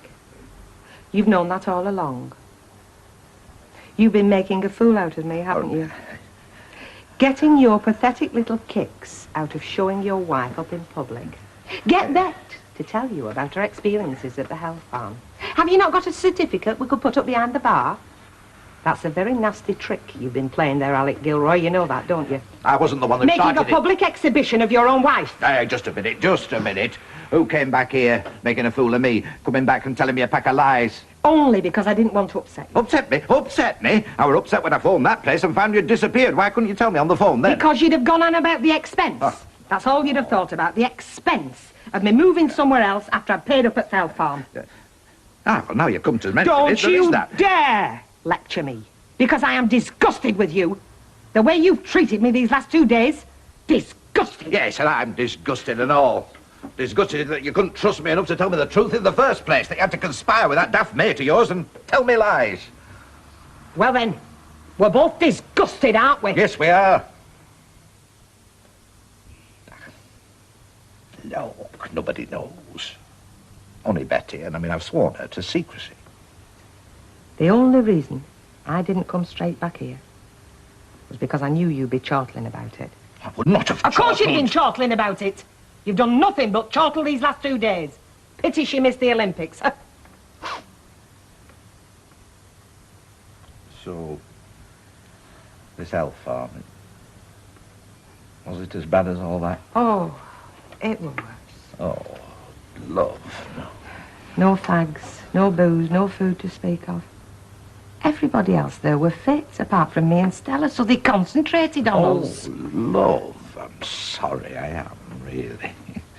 But I still wish you'd told me in the first place. Well, I have now, haven't I? Yes, you have. Do you know what? I'm really looking forward to Christmas this year. Oh. When you think... Well, I shouldn't say that, should I?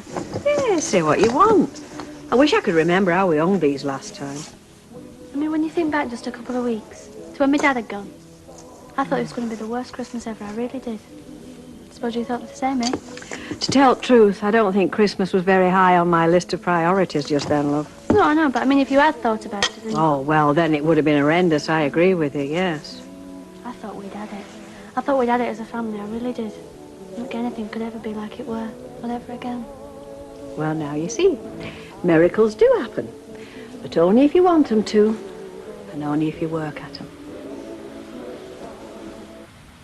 Well, how can we help?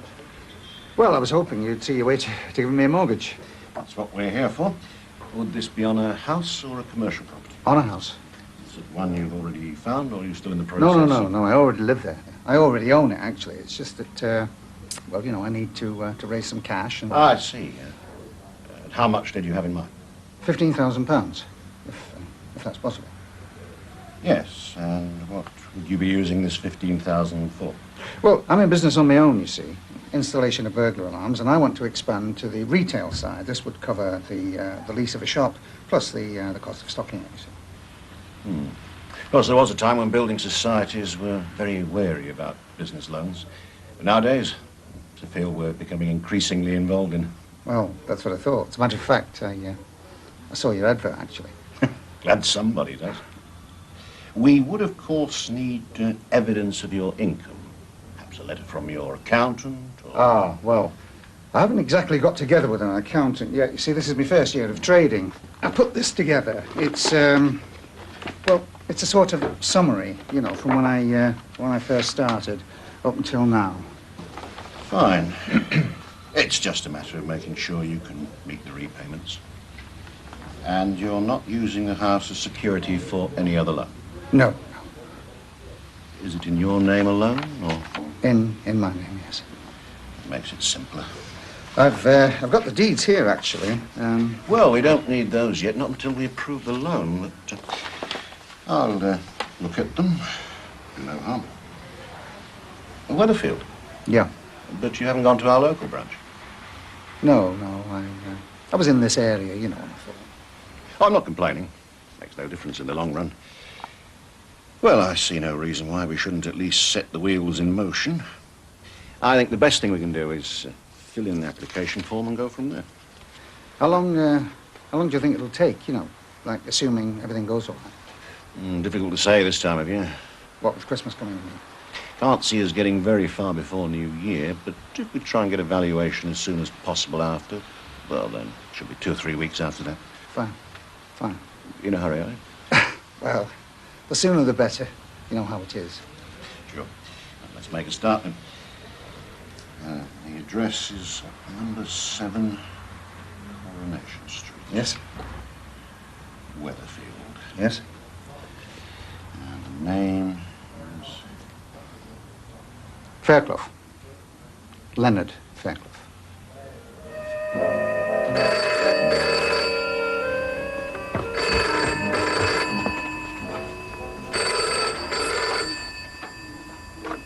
Hello, yes? Well, yes, she is, but she's still in bed. Look, who is this? Mr. Roscoe, you do know what time it is, do you? Yes, well, I'm sure it is, but like I just said, she's still asleep. In fact, we both were. Yes, why don't you do that? In fact, preferably much later. Who was that? Would you believe that bloke Roscoe again? What did he want? Well, you, of course. Who else? Said he's going to ring you back later. Oh! If you could only bottle that and market it, eh, Mavis? What? The smell of toast.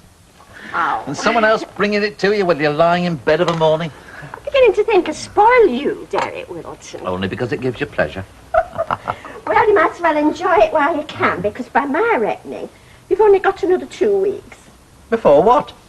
Before the first of my New Year resolutions comes into effect. Oh, what resolution is that then, Mavis? That as from January 1st, we are going to take it in turns to do the morning tea and toast. So that's how you get to know, is it? When your wife tells you something like that? Get to know what? That the honeymoon's finally over. I was only talking about the tea and toast. I know. Kiss. I must say, Mavis, I'm very impressed. By what, my toast?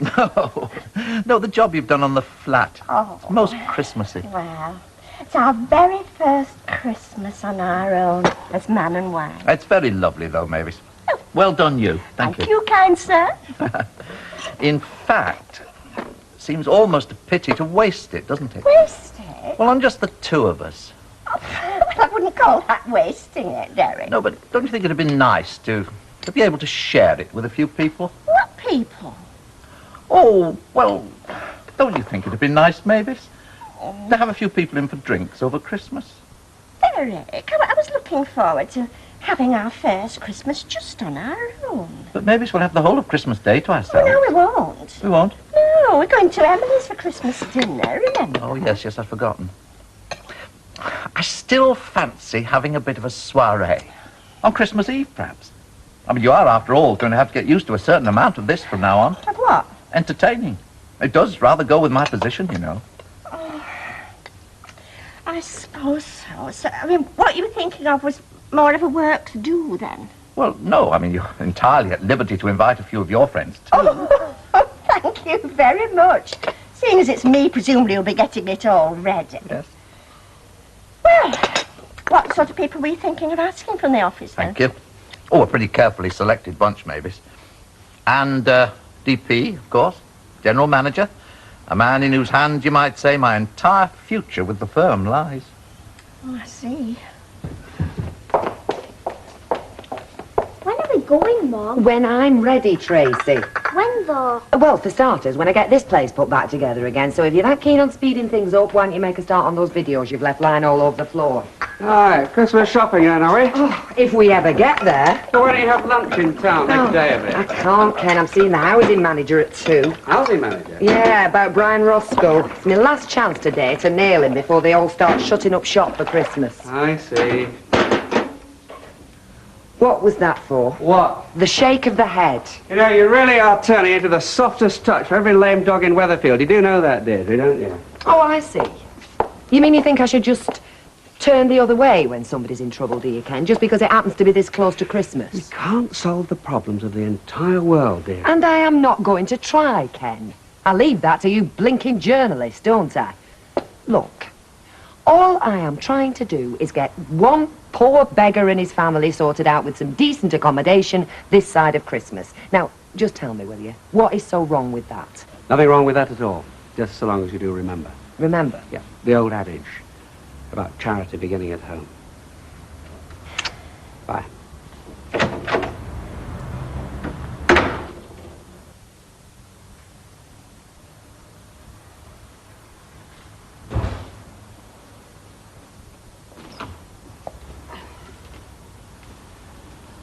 Oh, well, somebody's been busy. Well, you get sick of it, don't you? They're all over the place every time somebody opens front door. So what do you think, then? Well, certainly symmetrical. Well, they better be. As I've always said, if a job's worth doing, it's worth Right, doing well. right. By the way, before you dash off again, could we have a word about the stuffing, do you think? Stuffing, Mr. Sugden? For the bird. I mean, have you got any particular preference, or are you quite happy to leave it to me? Oh, I see. You were planning on cooking Christmas dinner then, were you? Well, no, not if you'd rather. I mean, I've never been one for sticking my nose where it's not wanted, as you know. But my turkeys have been warmly received from here to El Alamein.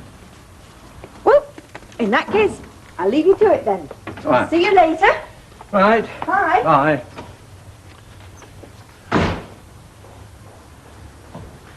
Hey, what's this then? Where's this come from? Gentleman further along the bar with the big generous smile on his face. Cheers, Barton. Cheers, mate. What's all this then, Bradley? What? It's a bit early to start spreading the Christmas cheer, isn't it? Well, you know how it is. I like to keep the staff happy. What's got into him? And the League of Benevolent Bosses eyed you close to the schools in Santa Cruz. Well, he's mellowing in his old age, aren't you, love? Well, it's either that or the love of a good woman. What do you reckon?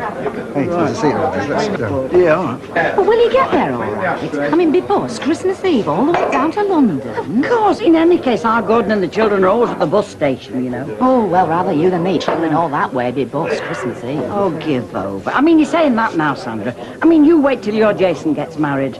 He might have to move down south to get work. Yeah, well, I'll tell you what, if he ever does, guess what? I'm going with him. Far be it from me to interrupt your little chatting girls, but will one of you like to wash the odd mucky glass? Otherwise we'll be serving it up in sweaty clogs. He's got a lovely way with words. Do you know, I'm really going to miss you over Christmas, Dad. Yes, Betty, nearly as much as I'm going to miss you. Yeah. Jack, we're not patient to stand and stare, You know what you do want, don't you? 3 packs of biscuit, please. Right. So what are the Christmas arrangements anyway? We love it. I don't know we've made any yet. Well, you do realise, don't you? I won't be until Boxing Day night after Christmas Eve. Well, I didn't, love, no, but I won't worry about it too much. There's a bit of luck, neither will I. Right, V? Right, love, thanks. Hello, girls. There you are, Ted. Oh, cheers. Cheers. Oh, cheer up, Ivy. It's only Christmas coming, you know, not end of civilization as we know it. I'm sorry, dear. It's just if there's one thing I can't stand, it's not knowing where I am with things. Well, what things? Well, for starters, I don't know definitely whether or not we're having Don's mother for Christmas. Don's mother? I thought you said you and family were going to Audrey House for Christmas. Well, that's the other thing, isn't it? Well, that's what I said to Al, seeing as I had all them last year, but, well, they've not said no to me yet, and it is getting what you might call just a little bit late now, isn't it? Hey, Jack! Hey, Christmas, though, You know, when you look at this lot swilling ale down, seems like a lot more than a couple of 1,000 miles of effort. Hey. Hey, but it does your heart good, though, doesn't it, Beck? What? The sight of all these happy people having such a good time. Especially when you think how much it's costing them. Hey, now don't knock it. If nothing else, it keeps you in fancy frocks. What are the arrangements, Alec? What arrangements? The holidays, of course. Hey, Christ, nearly a week off yet. Well, even so, the staff would like to know where they stand. Where do they think they'll stand? They'll stand where they normally stand, behind the bar here, with big winning smiles on their faces. Not on Christmas Day itself, surely. Why not? Well, I'll tell you why not, Alec, because for starters, Betty will be spending Christmas with their Gordon as usual, and I've just been told by Sandra that she won't be here. Well, not till Boxing Day, any road. They never told me that. Well, they just told me so. So we'll have to do the best we can, eh? Wouldn't it make more sense to shut up shop altogether and have a great ourselves? Shut up shop altogether? On a day when Weatherfield's leading suppers are killed to get a pint of draft, have you gone stark raving mad, woman? Yes.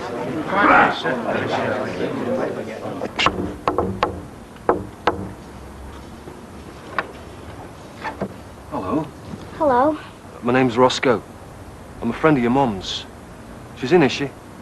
Just gone round the shop. Will she be long, will she? Shouldn't think so. Is it okay if I come in and wait for her? Alright.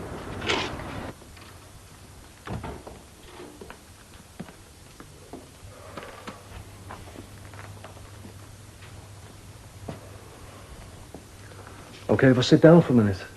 Suppose so.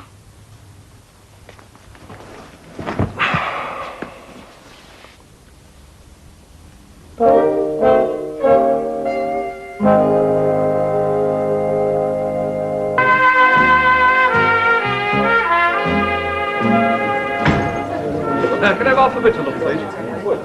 Oh, thank you. All ready for Christmas, are we? Well, I am, yes. Not so sure about Deirdre, mind you. Oh? I keep getting this uneasy feeling, you know. Halfway through the Queen's speech, she's going to suddenly jump up and dash off to some committee meeting she's remembered about. You know, it's a thing. I never bother about that these days. I don't miss it one little bit. Excuse me.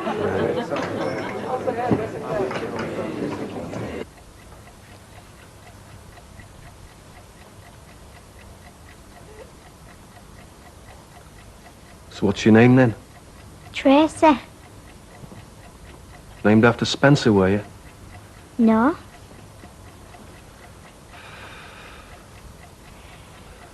It's a nice house. In fact, it's the sort of place I used to live in when I was your age. Those were the days, though, eh? God, but I was in such an hurry to grow up. You only knew, though, eh? What you had waiting for you when you did. Right, well, cheerio. Oh, cheers. Hello, what are you having to drink? Anything, so long as it's long and wet. What about a white wine and soda? Look, if it's bothering you that much, ask Audrey straight out. Why don't you? Right, I will. Anyway, it's very nice, look. Well, what's left of it now the wing's finished with it. Hiya. Anyway. Hello, Ivy. Do you want a drink? No, thanks. I've got one else. I just wanted to word with Audrey. It's about Christmas Day, like. Christmas Day? Yes, what's happening about the dinner and that? I've never told you though, Ivy, have I? Told me. Well, we're going away for Christmas, you see. Away? Yes, we booked into this hotel. Oh, I Do you see. know, mine, it's getting more like a sieve every day, only we've had that much on. Oh, no sweat, as long as we know. Hotel. Can't be bad, can it? What's all this about an hotel? Don't worry, Alfie. We'll find some somewhere. And before you say outhouse, just sing it, will you? Listen till we find somewhere to sit that's just a little less public. Hi, Lovey. Hello. You knew, did you, that they were going away for Christmas? First time I've heard anything about it. Or me. So, it looks like we'll have to put up with your cooking for another Christmas, does it then, love? Oh, I suppose you think that's funny. It's just a joke. Yeah, well, guess what? I'm not laughing. Not after all the trouble I went to last year. Look, I tell you what, I mean, why don't you come to us this time? Gail, I'm sure the last thing I want is to go putting on somebody with young kids. You wouldn't be putting on us, Ivy. In fact, we'd be glad to have you. Are you sure? Well, if she wasn't, she wouldn't be asking, would she? We'd love to come, Gail. Thank you very much, wouldn't we, Ivy? Yeah, of course we would. All right, then. Same again, is it, ladies? Ah, yeah, if you twisted her down there. And what's that? Well, between you and me, I did have another motive for going to your mum's on Christmas Day. Oh? Don's mother. I mean, she could hardly expect to be invited to Audrey's for Christmas, could she? Or Audrey's daughter, presumably. We're very pushed for space in our house at Christmas.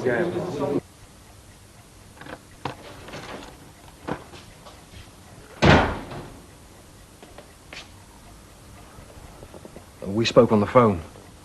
Oh? In fact, I think I got you out of bed. My name's Brian Roscoe. Oh, I see. So, what are you doing here? Well, I came to see Councillor Barlow. Where is your mother, Tracy? Round at the shop. She said she won't be long.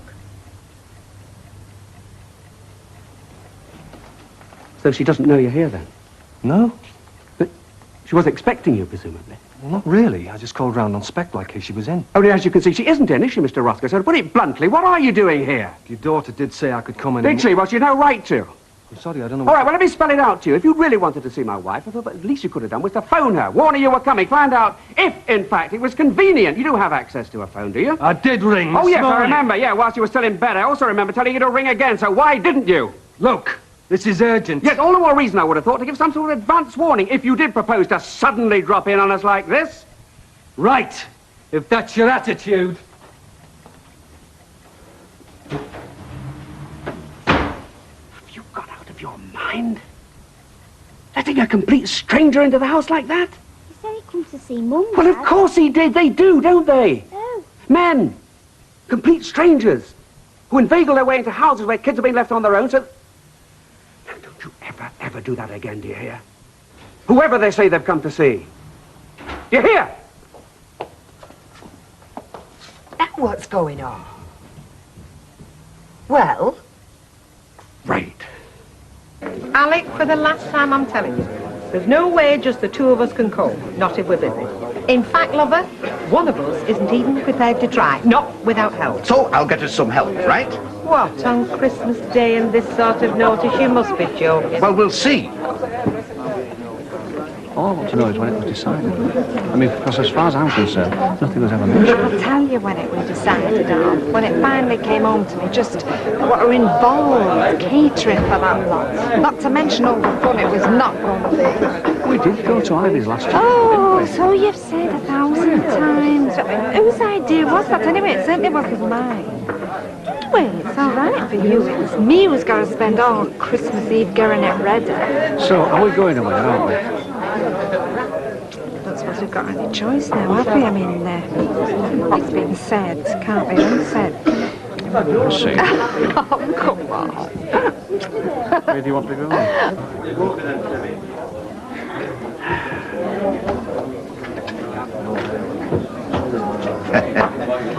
Compliments of the season to you, Jack, on behalf of the management. Thank you very much, Alec. Oh, not at all, not at all. So, looking forward to the big day, are we? You must be joking. I feel the same way about Christmas as I do about toothache. Generally find yourself at a bit of a loose end, do you? That's putting it mildly, Alec. Well, if you should find yourself bored out of your mind, I'm sure I could find something for you to do. You're opening Christmas Day, eh? Well, it's more what you'd call a family party, really. Except that I am offering time and a half for anyone interested in helping out behind the bar that day. Time and a half, eh? But of course, if you and your Vera have other plans, you know, of course, a little afternoon, just the two of you.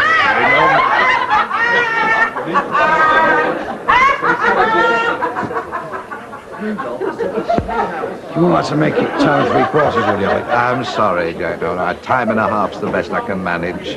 Plus, of course, as much free air as you can show. Yeah, mate. Anyway, no, listen, have a little think about it, eh? But don't think too long, Jack, because I do have another couple already interested. I thought it only fair, you know, give the staff the first refusal. All right, then, Bet. I just couldn't believe it, though. I mean, he was just sitting there, alone in the house with her. Only I didn't know that, did I? Being round at the shop at the time. And anyway, I didn't exactly invite him round, you know. Well, not in so many words, I suppose, no. What the hell does that mean? Well, what that means, dear, is whether you invited him or not, he still felt quite free to come round here, didn't he? And practically push his way in. Come on, Ken, you know that's not true. It is true. You heard what she said. He simply walked in. Because she told him I'd only be a minute. And look, before we get this lot completely out of proportion, let's remember, this is just a poor devil in need of rehousing, you know, not some flaming child molester. Yes, and just as well, because if he had been... All right, Ken. You've made your point, and we can now consider ourselves well and truly told off. And now, do you mind if we just drop the subject, please? Because apart from anything else, it's giving me a right flaming headache. Where do you want me to put them then? Oh, I just drop them down anyway, Jenny. I'll put them away later. Oh, what is all this stuff anyway? Oh, it's provisions for our cheese and wine party for Christmas Eve. Cheese and wine party? It's hardly your Acid House Rock territory, though, is it? Oh, but I suppose all the better for that, in my opinion. So can anybody come? I mean, as long as they bring a packet of cheese slices. Well, yes, she'd be very welcome, but I must say I'd hardly have thought it was your scene. No, reckon you did right there. So, see Emily's Christmas afternoon, then? Emily's?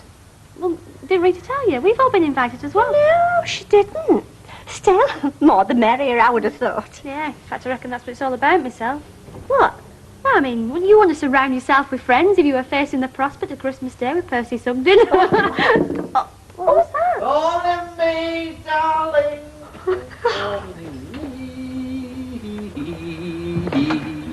Only me. Jerry. Babies. And the lovely Jennifer. Oh, I'm going before he starts looking for mistletoe. See you guys. Bye. Well, no need to ask what sort of a day you... Mavis, I've had a most wonderful day. The most wonderful day. Obviously. Well, I hope DP didn't catch you in that state. Mavis, DP was almost single-handedly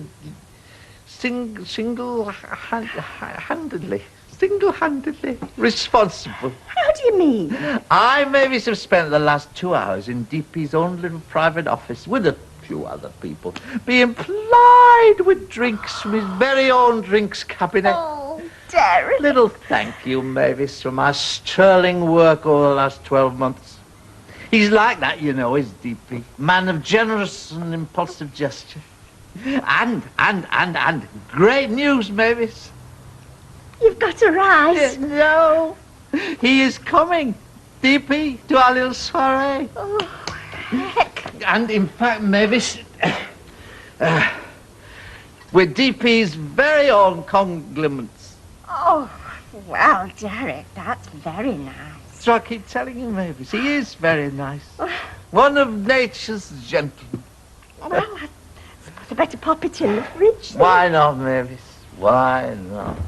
Oh, well, that's going to come in handy over Christmas, Derek. Anyway, I'm glad that you've come back early because you can give me a hand putting all these away. Derek? Derek Wilton!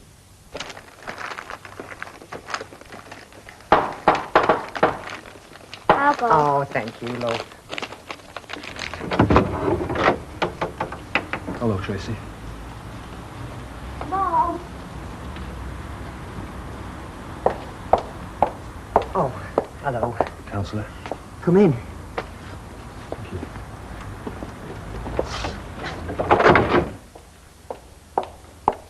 Tracy, love, why don't you nip these presents upstairs where your dad sees them? Honestly, I don't know whether I'm coming or going at the moment. But you did manage to see the housing manager, did you? Yes, I did.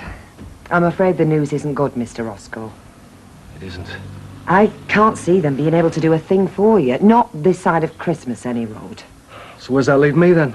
Well, I'm afraid you're just going to have to manage as best you can, at least until the holidays. Only that's what I keep trying to get through to you people. I can't manage.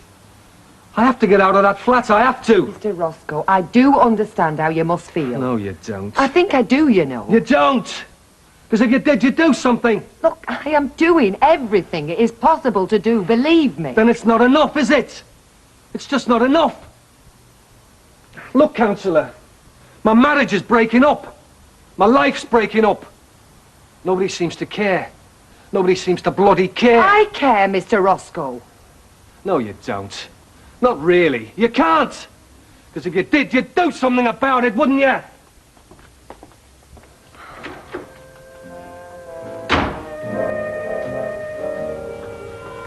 I'll tell you what, Mrs. Bishop.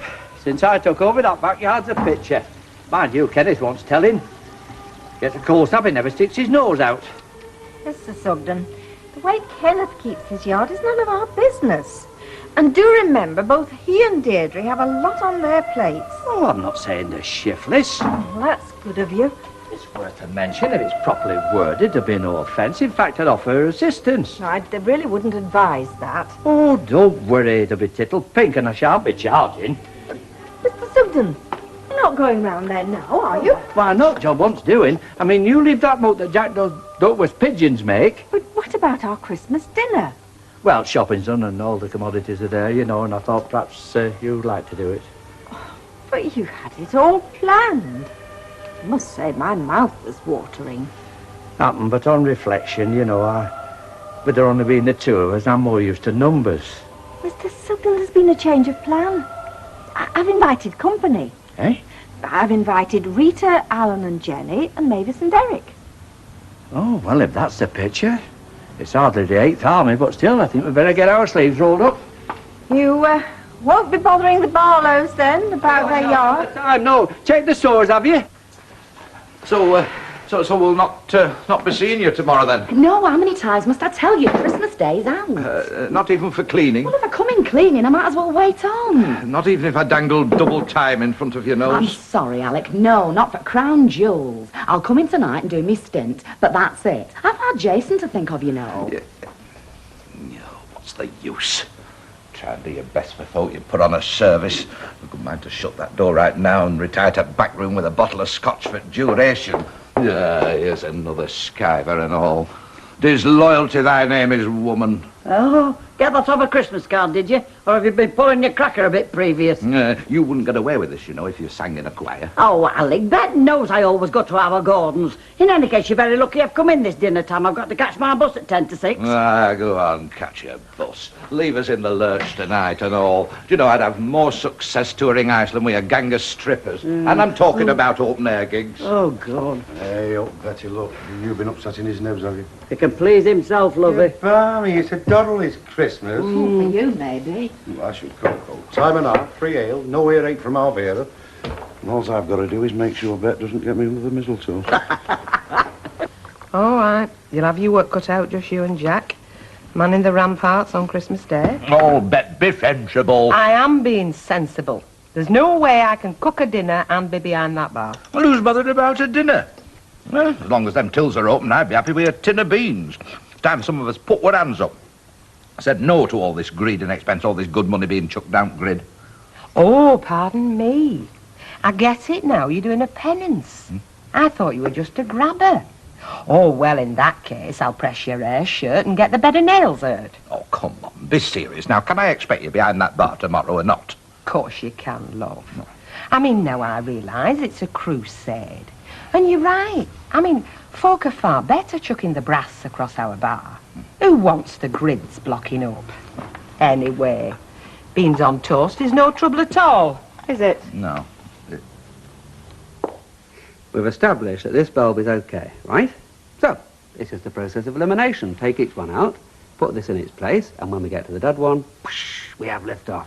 Brain of Britain rides again. Hey, watch it. We've been here half an hour, and your system's dead duff, innit? Say, there's 2 bulbs not working. Oh, fire. I'm glad that's over till next year.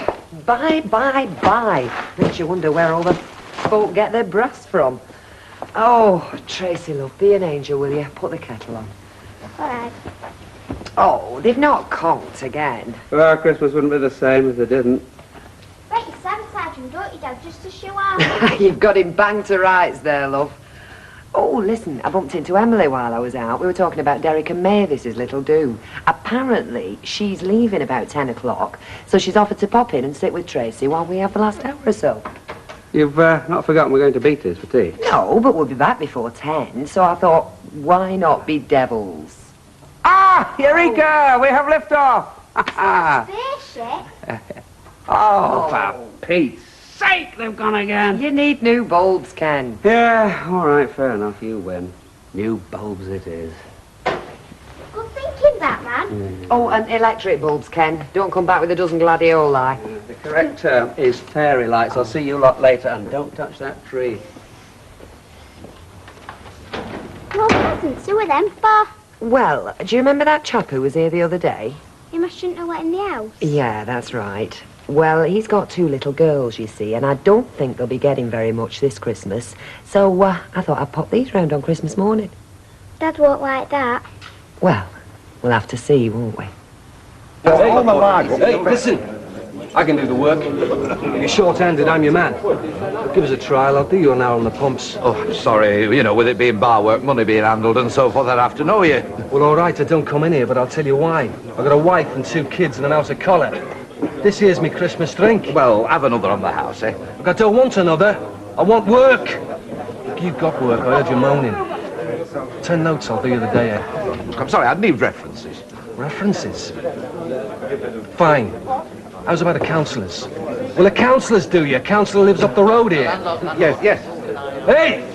Listen to me when I'm talking to you, will you? Come on. You're flogging a dead horse. I mean, what good is one day to you? You want the freebie or what? I'll do the day's work. You can stick the rest. Inviting him? Trying to catch something. No, that's what they call desperation, son. Well, last we can relax. Nothing like getting things organised. Here's to our first little soiree. Oh, it was some hard work. I think we've moved every bit of furniture in our flat. Oh, I do hope Harriet settles in the bedroom. Well, I had to create space. DP must have room. He does tend to gather people round him, you know. Mind you, he has a sharp way with bootlickers. I suppose once the mob's departed, he and I will sit up till the small hours, cigar in one hand, 12-year malt in the other, discussing policy and all that, you know. I must say, that malt whiskey's terribly expensive. Yes, I know, but look at old Charlie Goodwin. He served DP some supermarket mug that called itself whiskey and got no further than Cost Clark. Right, lovey. You know, I've just mixed a Christmas pudding. It's fit for a tank brigade. Oh, what are you going to use for 30 bits? Landmines? Mind you, I must say this, you know, we're a bit short on rations, only 1 fowl. Given company we got on parade, I don't think it'll do us. Merry Christmas, my good man. Merry Christmas. I've got something for you first. No hurry, don't broadcast. Sup up. See you round back. Did your mum say what time she'll be back? Be after 5. She has Mrs. out the tea. Yeah, well, we hope she's not late. We've got a tight schedule. Beatty's for 7, and then dashing back for Mavis's rave-up. Right, what's this? Well, who's it for, anyway? I don't know, really. I thought you and your mum had gone through the list. I know who it's for, but I'm not sure what the name is. Well, describe them. And if it's one of your Auntie Beatty's mob, try not to be libelous. It's that man, the one Mum's helping. What, the one I found in here, Roscoe or something? It's 2 teddies for his little girls. Mum said they won't be getting much. Oh, Deirdre, I despair. It's awful for Mum, you know. He keeps moaning on. I get scared. Well, hang on a minute, Tracy. He's only been here the once, hasn't he? When you let him in. He were here again, that night. All sort of desperate. I was upstairs, but I could still hear him. My marriage is breaking up, my life's breaking up, and nobody seems to care. It's all the bloody council's fault. And your mum's, I suppose.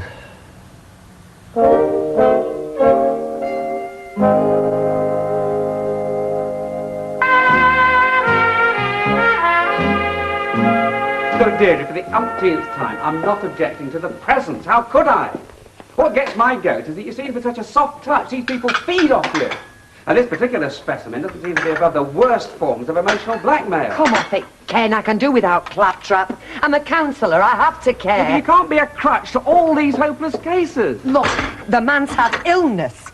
He's got a wife who can't cope. They've shoved him in a tower block that should have been pulled down years ago. I've told you all this before. You are not a social worker. Look, he's a constituent. He's part of me job. Your job? Being on the council isn't a job. Oh, you could have kidded me. Mind you, it's a job if you choose to make it a job. Look, job or not, it was you who put the idea in me head in the first place. I mean, would you rather I just drew expenses, went off on junkets, had the mayor round for cocktails, and just shut the door on the real hard shit? Yeah, but look, all these misfits forever on the door. I mean, we can't have a day free of misery, not even Christmas morning. Ken, I will be gone half an hour at the most. We could go together. Oh, wonderful, yeah. Pick a few derelicts up on the way and bring them home for dinner. That's beneath you, Ken. Yeah, I'm sorry, love, but it's the silliness of the whole business, the idea that it'll work. I mean, personal agonising is useless. Do you know what the trouble is? You think you should be the counsellor. You just can't come to terms with the fact that I do a good job. Not for my money, not running around with your heart on your sleeve, falling for obvious sob stories. Look, come on, we've got to go to Beatty's. Look, you go. I can't face it. I think I'd crack up. I need time to think. Tracy, are you fit? Mum's not going. Oh, you shouldn't have been listening. Anyway, can't disappoint Auntie Beatty. Look, when she asks, just say your mother's got a headache, all right? Bye, Trace. I'm sorry, love. Oh, God. Well, stage is set, cast assembled, no absentees. No, even Alan's here. So I notice, and for heaven's sake, don't let him monopolise DP. And if his hand so much as strays toward that malt... Oh, do you think perhaps we should hide it till DP arrives? Well, he could be here any minute. I mean, if he saw me sort of sneaking the stuff out, he'd think I only have one bottle. He talks of one bottle men with great contempt. Oh, heavens, my nerves are all on edge. Perhaps we should put it in a decanter or something. Yes, but then he wouldn't see the label. Well, I'm sorry we can't come, Emily, but it's Jenny, you see. You know, she's at that funny age at the moment. Oh, don't worry, I quite understand. Mind you, I mentioned it to her in the street this morning, and she said fine. Oh, can't they be forced, kids? I believe all this is for Derek's boss, you know. So I... Mavis, what sort of bloke is Derek's boss? Oh, well, I haven't actually met him yet, but Derek paints a face and picture. Well, I'm going to tell you something. When he comes, I'm going to set him an alarm system. And if he doesn't take it, I'm going to start a contract. Refill anybody? Don't stint yourselves. But I'll say no. Mind you, I never do say no. It makes me much more interested, like. Yes. Excuse me, where's the doings? The doings? Oh, you mean the toilet? Yeah. Yes, through there. Yeah, close the door when you come back. Brian not coming then? Oh, yeah, he's on his way. I left him the tidies. Mind you, we'll have to get a move on. I mean, we're going to have to nip off again soon if we're going to get those kids home and in bed by 10 o'clock. How are the little ones? Looking forward to Father Christmas, I suppose? Seems only yesterday since I'd be climbing the stair with my pillow slip. Actually, they were robbing Brian blind. What? When I left them, they were playing Snap the Smarties.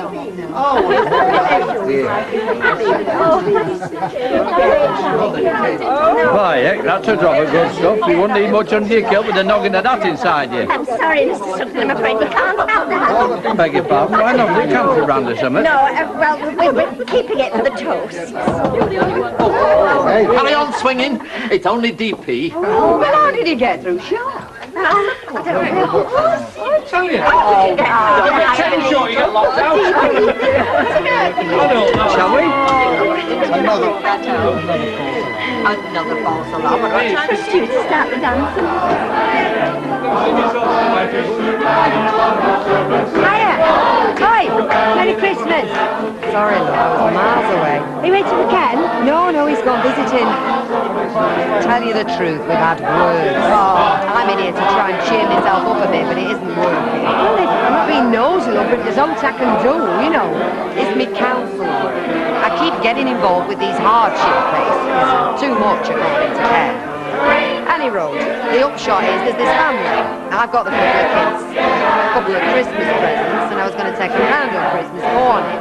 Ken wasn't happy. One thing led to another, and... Well, why don't you take them round now? No, I can't. It's a rough area, you know, them flats down by the court. Get off the lobby, boozers, love. I mean, kids would have the leaves in the stockings and Ken would have no to moan about.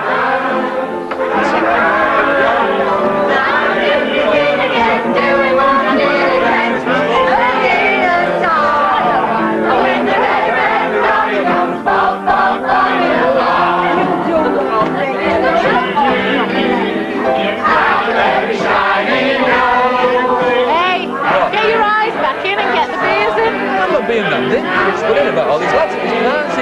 Well, we'll have more bandy, won't they? Jack! Jack! What? Give us a Malibu. I'll get you one in a bit. Have you taken roots? No, my angel. Just surveying my empire. I see what the slaves break back. I've been thinking Jack and I could manage the first shipments tomorrow. No, I know I've been selfish. I know how you enjoy Christmas dinner together, and we're really looking forward to doing it back. No, we've got a foul in the freezer. Get it out, get it defrosted. Sorry, Alec, the bird's full. Not one far. Last seen 120. Scotland coordinated our turkey. Now then, would you like mint sauce with your baked beans and maybe a sprig of holly? Yes. You make me love you. And all the time you if you love me, you made me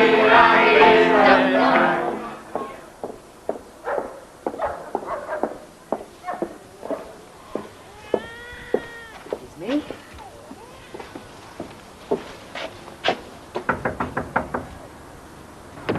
You? What are you doing here? Well, I've fetched these for the kids. Can I come in? Sure.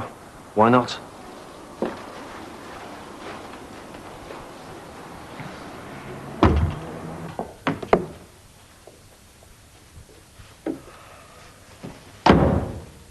Sit down. I won't ask you for your coat. Eden's not all it's cracked up to be. Where's Mrs. Roscoe? She's out. And the children? Are they in bed? Yeah, they're out and all. What, visiting? Ah, you could say that. Well, do you know when they'll be back? Only, I can't stop long. Like I said, I've just brought these little presents for the kids. What's the use? You may as well know. They've gone. Well, you couldn't expect them to put up with this, could you? No. Look, it's quite a climb up them stairs. I could do with a cup of tea. How about you? Oh, aye. A cup of tea cures everything, doesn't it? Well, there's no point giving up. Your kettle's all right, is it? They've not cut you off or anything? No, they spared me that so far. It's all wrong, innit? I mean, I got mental problems, and they stick me in here 12 stories up.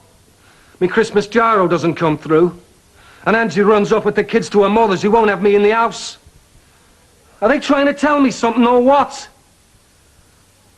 I'd say to him, I really would. I'd say, DP, big letdown, you. Oh, no, I'm sure it's not his fault. I expect there's been some trouble up at the golf club draw.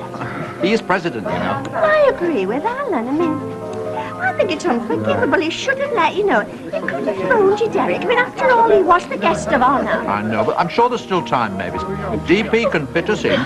Fit us in, Derek. You're his right-hand man. I mean, it's just not playing the game. Well, excuse me, young man. Well, that's a new one, excusing in a waltz. Cause mayhem, that would at a naffy dance. Is that the shop door? Yes. Stay put, I'll do the honours. I've got to be on my marks anyway. So don't forget, 3 o'clock sharp tomorrow. Bye. Merry Christmas, everybody.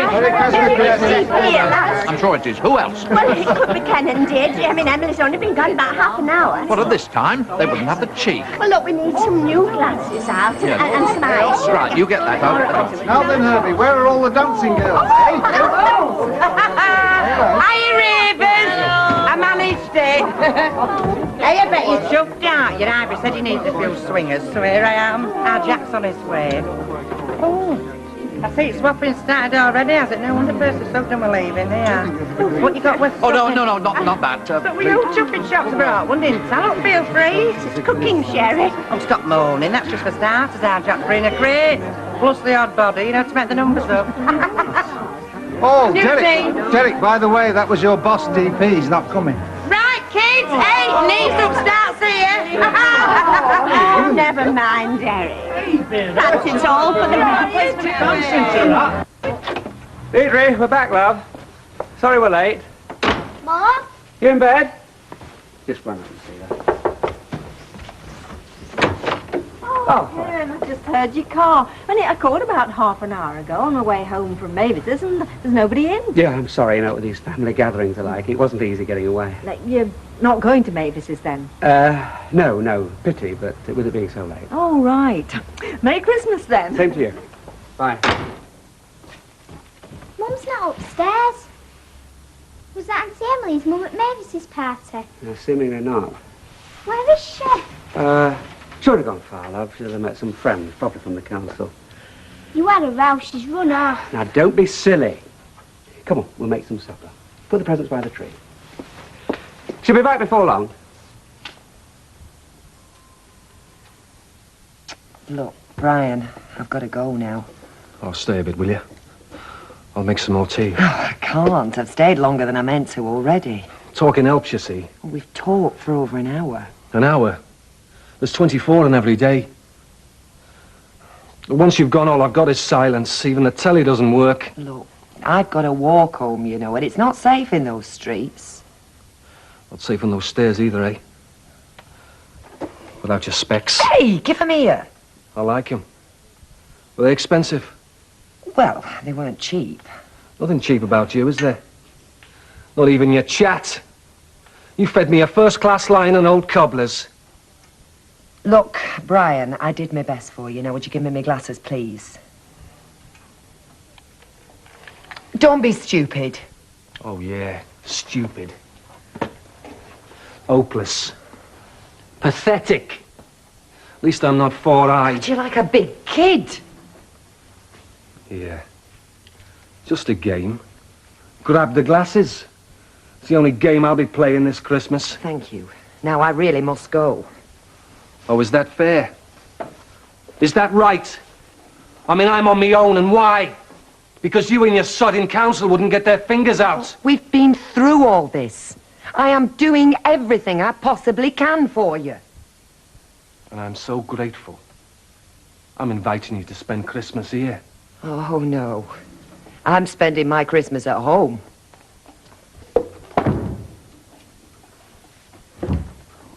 Well, you'll have to shift me first.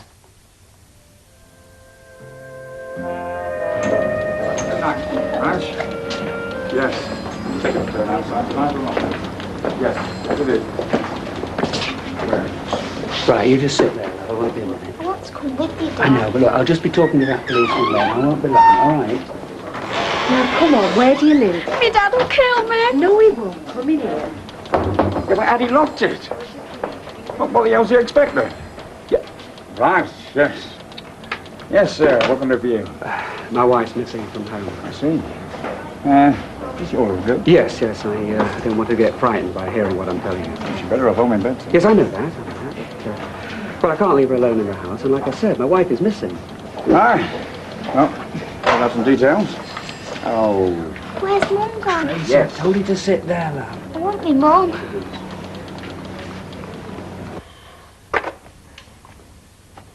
Just how long do you intend keeping this up? I'm talking to you. And I'm supposed to jump, am I, when you say something to me? You don't like it here, do you? Well, neither do I. But this is where I have to live. Would you please mind moving away from that door? I want to go home. I told you, you're not going nowhere. You're staying here. I wouldn't bother with the window. It's a long way down. God, this has gone far enough. I am asking you to move. Look, if you'll just shift yourself, if you just move away from that door, that'll be an end to it. I won't take it any further, do you understand me? But if you won't, if you keep me here any longer, well, you're in trouble.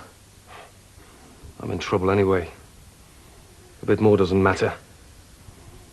No, love. It's you that's in trouble. We'll see how you like it, eh? knew where she was, I wouldn't be here. There is one thing I can think of. There was this chap she's trying to help find a better place on the counter. Now, perhaps she went there. I know she bought some presents for his kids and they're no longer around. She's on friendly terms with this chap, is she? Not the way you mean. What's his name and address? Roscoe, but I don't know where he lives. She did mention it, but I haven't taken much notice. It's not too much help to us, is it? Look, sir, you said yourself, you and your wife had a round. Argument. And Deirdre didn't walk out on me, if that's what you think. For a start, she wouldn't do anything to upset Tracy. Perhaps she's gone to a friend. I told you, I've been everywhere I can think of. Look, I'm sure something's happened to her. What do you mean, Dad? I shouldn't get too alarmed, Mr. Barlow. Funny things happen after an hour or so. Hey, oh, no, not again. My little girl will be worried sick. She'll be wondering what's happened to me. Doesn't it bother you? Who bothers about me, eh? I've got kids, you know. 2 of them. Only the wife's taken them, hasn't she? Couldn't stand it here anymore. I know you've got problems, and I'm sorry. Oh, a lot of good it does me, you being sorry. I've had nothing, me. Nothing. It's not fair taking it out on me. I tried to help you. You don't give a toss about me. Nobody does. Oh, you made a few soothing noises, didn't you? I bet you felt dead pleased with yourself and all. I did my best, Brian. Let me go. Please. Different now, isn't it? You're listening to me. Taking a bit of notice now. Well, you're too sodding late.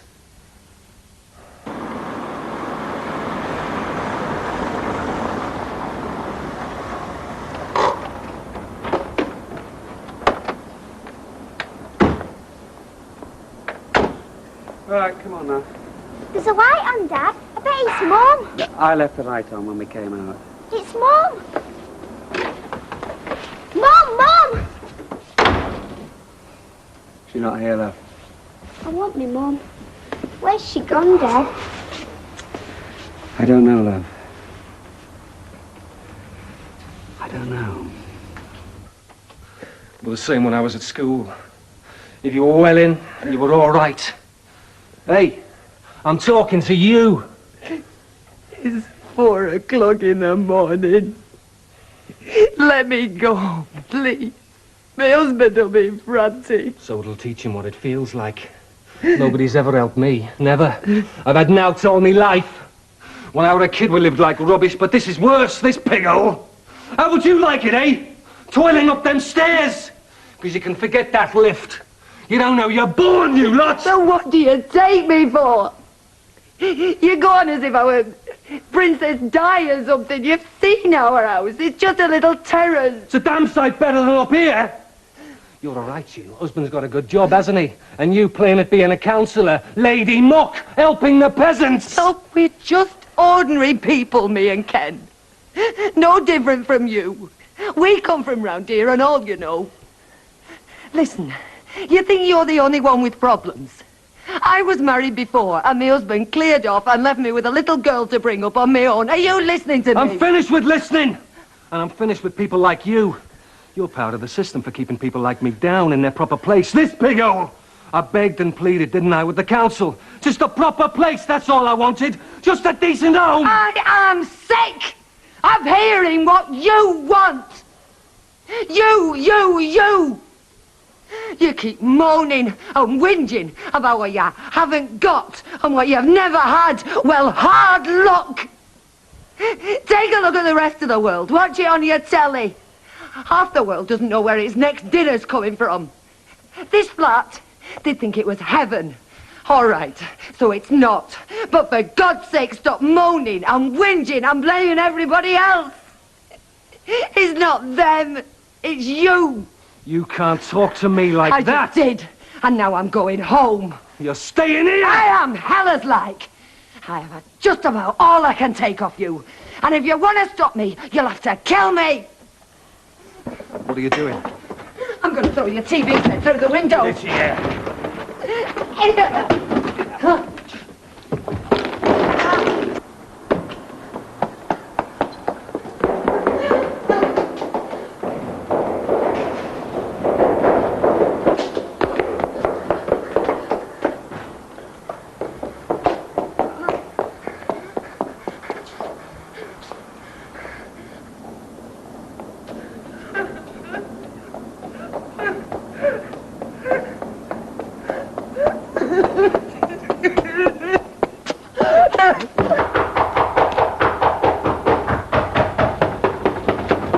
thank God! Thank God! What happened to you? Oh, God.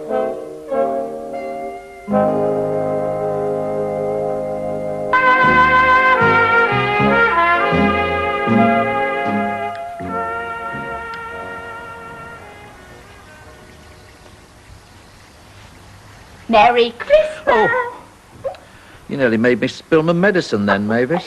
I'm sorry. I'm not surprised you're feeling under the weather, though. You were quite tiddly last night. I was not. Oh, yes, you were. You came to bed with your pyjamas on back to front. Well, that wasn't the drink. I knew what I was doing. Oh, It was, a gesture to the festive spirit. oh yeah. I think our little soiree could be dubbed rather a success, don't you? Well, considering it was all supposed to be in aid of your boss and he never turned up. Oh, I'm sure DP would have come if it had been humanly possible, Mavis. He is a very caring human being. Oh, abrasive, yes, and dynamic, but caring. They say he cries when he has to announce redundancies. I'm sure you'll meet him before very long. Well, don't expect me to go to all the trouble of catering if he's not going to come again. And why you saw fit to invite the Duckworths? I didn't invite them. I thought you invited them. Gosh, if I would. Oh, Derek, look at all the washing up. Still, there's no rush, seeing we're going to Emily. I suppose we might as well go back to bed. Oh, Mavis. Our first Christmas day. Look, Derek, I bought some mistletoe the other day. Yes. I didn't hang it up last night because, well, I thought it might lead to horseplay. You know, things get out of hand. Yeah, just as well. God knows what that Duckworth woman would have done if she'd seen it. She kept trying to tell me she was going to show me how to do the hokey-cokey. The Huddersfield way. Whatever that may mean. I was just thinking, Derek, perhaps I ought to hang it up in the bedroom. The bedroom? Don't be silly, Mavis. No one would see it in there. You know, what I'd really like right now. What? A lovely, hot cup of tea. Oh. Oh, yes, very nice. Lovely, very nice. Gilroy, is this a present for you or a present for me? Don't you like it? Oh, of course I do if it makes you happy. Black see-through noughties. Shows you're still a little lad at heart. The trouble with these see-through things is they show your vest. You don't wear the vest. Good lad, you're still noticing. Hey, I think I'll wear this behind the bar today. It's going to be hectic, you know, this lunchtime. You're down to me, we'd stop short. Oh, come on, Bet, we've got it to do. We are servants of that many-headed monster they call the regulars. Well, then, we'd best have a little trying-on session while it's still quiet. Give off a bit. I've got the bar to get ready. Get up them stairs. Hey, get off. Go on. Mr. Gilroy. Mrs. Gilroy, that's right. Mr. Wilton. Mrs. Wilton. Mrs. Bishop and yours too. Ah, Mrs. Bishop. I'll tell you about the seating arrangements later. Now, the turkey's in. There's a roster of jobs pinned on the kitchen wall, but that's for my benefit, so you needn't bother about it. But I shall want you for a quick rehearsal later. Rehearsal, Mrs. Yes, from the lights. Now, when I set fire to the brandy on my Christmas pudding, at a pre-arranged signal from me in the kitchen to you in here, you switch the lights off. Now, the effect is absolutely marvellous. 1 year at Catterick Camp. Yes. Now, you know I went round to the Barlows to give Tracy her Christmas present. Well, Deirdre's had some sort of nasty experience, apparently. Something to do with some man she was trying to help, I gather. And Ken wouldn't say much about it, but she looked very shaken.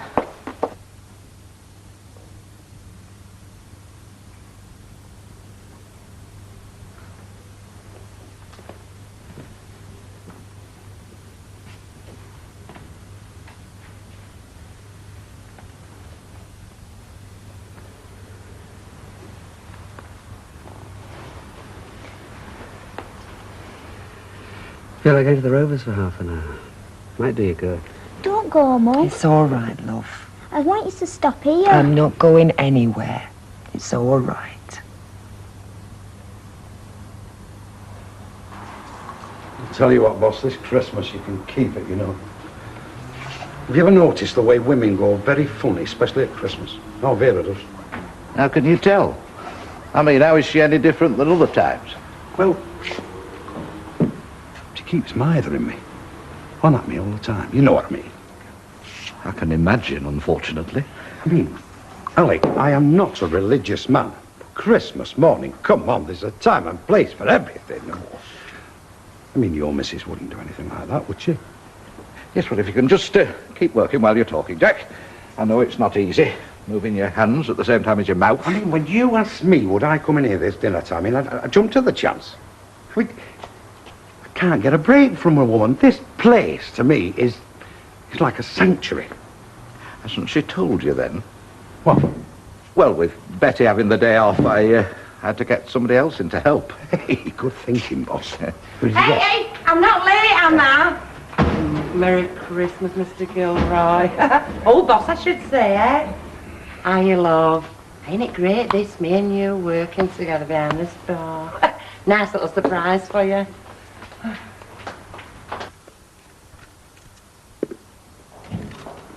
Mr. Sugden, come back. Everything's under control, Mrs. Bishop. Enjoyed the service, did you? Oh, yes, I did, thank you. I particularly enjoy the carols at Christmas. Aye, another time I'd have gone with you. Still, I was sat here just now, peeling potatoes, and I just had a little moment counting my blessings. This home, for instance, and it is a home, and I'm grateful to you, Mrs. Bishop. Oh, well, it's better than being lonely, Mr. Sugden, I'm sure. Exactly my feelings. I mean, it wasn't very good for you being on your own here, was it, Mrs. Bishop? I'm glad in my humble way just to be of service to you, a bit of company for you. We've got a lot to be thankful for, you know. We're not in want. I mean, this Christmas dinner we're having. And how nice. 3 couples enjoying one another's company. 3 couples? Oh, no, Mr. Sugden. It's just the Gilroys and the Wiltons now. You're forgetting us, Mrs. Bishop. You and me. We are not a couple, Mr. Sugden. Well, no, not in that way, no. Still, Has there not been him then, Percy Sugden? Well, I've not seen him. Of course, he's on cookhouse duty today, isn't he? Slaving over a hot turkey. Wicked the way that Emily Bishop treats him. She's only using him, you know. Give over. Emily Bishop can't get in her own kitchen. Percy's cooking in bulk today. Even me and Alec are going. I'm going to get him to shout time in a minute. Ta, love, seeing as it's you, I'll have a small pot. Listen, if that till's wrong the time you reckon it, don't start blaming me. I mean, why you took our beer on in the first place, I'll never know. I took her on for the same reason presumably you did years ago. I couldn't get anything better. Hey, listen, it's a great job, this, you know. It beats working in that factory for Baldwin, sweating my guts out. You don't want to be permanent. Alec, I think the missus wants you. Alec, yes. Are you calling time or what? Because I know Emily wants us to sit down to the table about 3:15 after the Queen's speech and all that. Well, it's not my idea of a Merry Christmas, dining with Percy Sugden, Emily Bishop and Mavis and that long wet streak she married. Is there no alternative? Yes, my love. There's a Christmas dinner dance on at the Royal Hotel tonight, 30 quid a head. We'll go to Emily's. And mind you, I'm not calling time yet. We're doing a burster on shorts. That's what I love about you. You're so full of the Christmas spirit.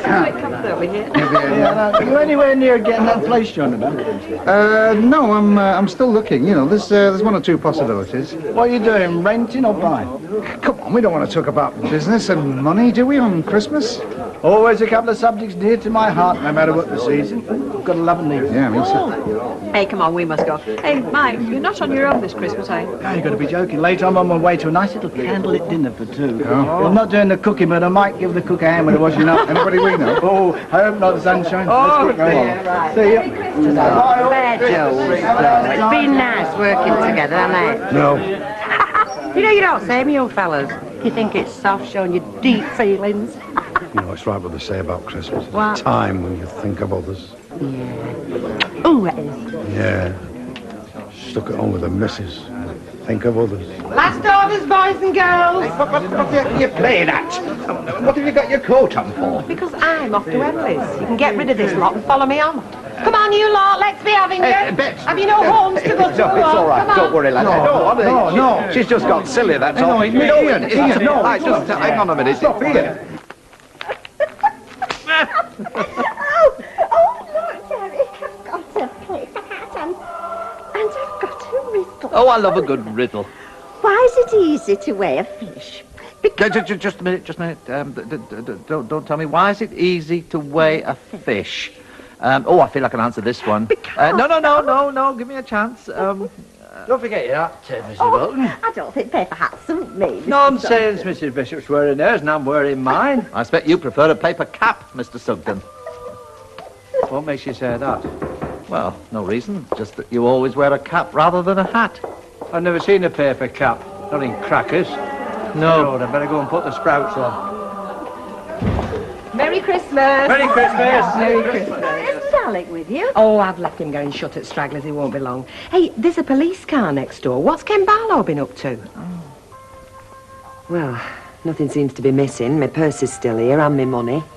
And there was no sign of Roscoe? No, sir. Well, what about the neighbours? Didn't they know where he'd gone? Nobody knows what the neighbours are up to in those tile blocks. Waste of time asking. No, like I say, we found your wife's handbag and that was it. Well, I hope you're looking for him. I mean, the man wants locking up. At least nobody was hurt, sir. Right, well... Oh, thanks for bringing my handbag and all the best for Christmas. Ta, love. Same to you. Mine starts in about 2 hours, touch wood.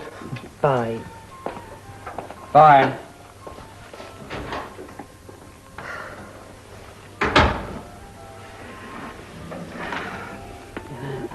Seems to me they're not taking this business seriously enough. Well, like he said, nobody got hurt. And actually, I think Roscoe came out of it worse than I did. I must have smashed his telly. Yeah, but look, I mean, the man's a menace. And he's out there somewhere. Shh, you'll frighten Tracy.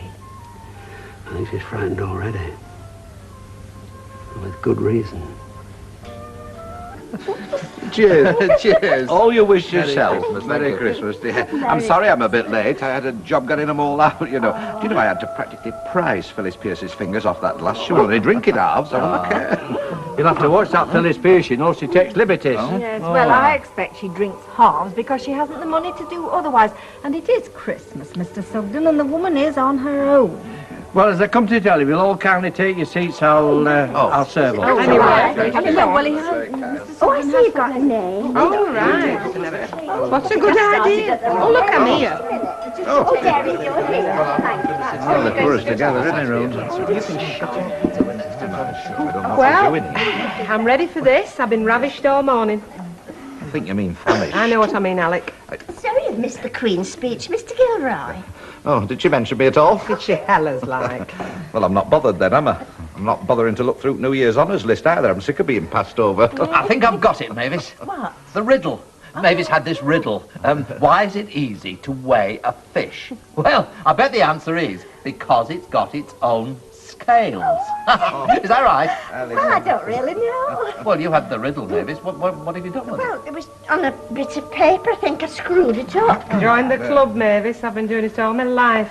Oh! You know, I'll bet her gracious majesty herself is not sitting down to a finer spread. What are you playing at, man? Pardon? You're in Mrs. Bishop's place. You should be working. No, it's perfectly all right. All right, no, I'll change it. I'll change it. said soon as mended. No, please, no. Right, I'll go bring all the trimmings. No. You want to be careful, Emily. He'll be proposing before he's done. Oh, don't say that. And whatever you do, Bet, don't encourage him. I shouldn't think he needs any encouragement.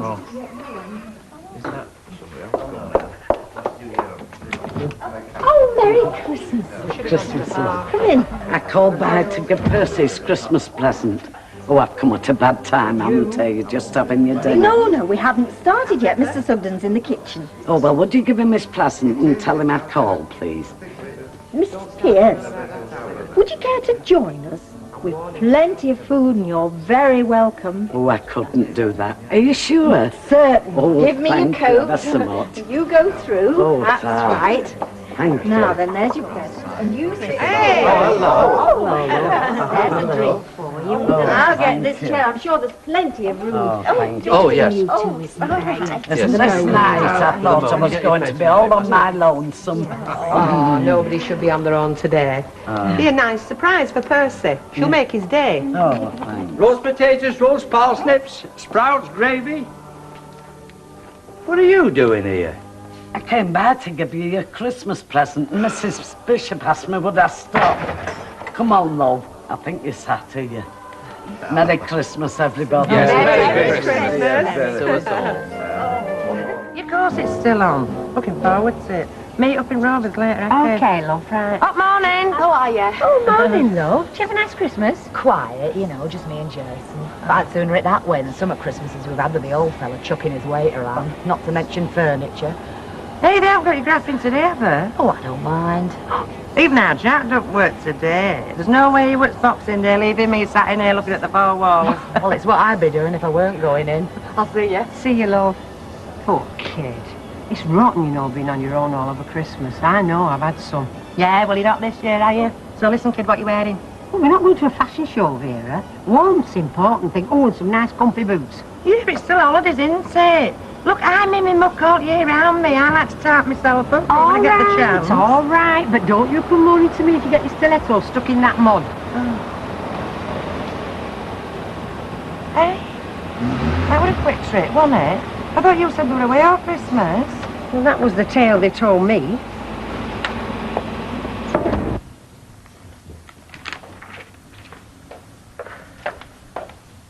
Hello, sweetheart. I'd have thought you'd have had a bit of a lie-in this morning. We did. I didn't want to stay in bed. I kept having these horrible dreams. Oh, lovey. You mustn't. It's all over now. You've got to try and forget it. Have you forgot it? Well, I'm doing my best. Now, look, why don't you go and get dressed and I'll make us all a fantastic breakfast.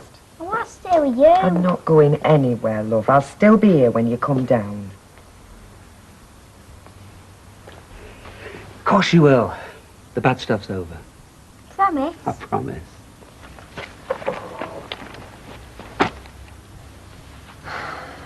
Thanks. She'll listen to you, she won't listen to me. Yeah, only it were over. It is. Not until they've caught that nutter and put him behind bars. And I wish you wouldn't talk like that. Well, what do you want me to say? Wish him the season's greeting? I don't know. I just hate it that you seem so hell-bent on revenge. What are you doing that now for? Well, I don't want to have to do it when we get back. Kids will be here for the tea. Where's Brandon get off tonight then? Oh, somewhere nice, I hope. They don't get out on their own enough. That's half the trouble. They're doing all right. Stop you worrying, woman. Don, how can I help it? Look, I know how Brian's got his faults, love, but you've only got to take one look at Gail's mother to see where a lot of problems lie. That girl wasn't brought up with proper standards. Yeah, have a look. Audrey's all right. All right. I wouldn't trust her as far as I can throw her. And that's not just with fellas either. All this just because you saw him coming back a bit early. Don, you don't go away for Christmas and come back Boxing Day morning. Why not? Because you don't. No. The whole thing were a tale so that idle madam didn't have to cook dinner for us again. Instead, Muggins here did it 2 years running. You loved every minute. It's hard work, Don. Yes, yes, and very much appreciated by all concerned. So, today is the cook's day off, lunch at the races in style. I better get myself ready, haven't I?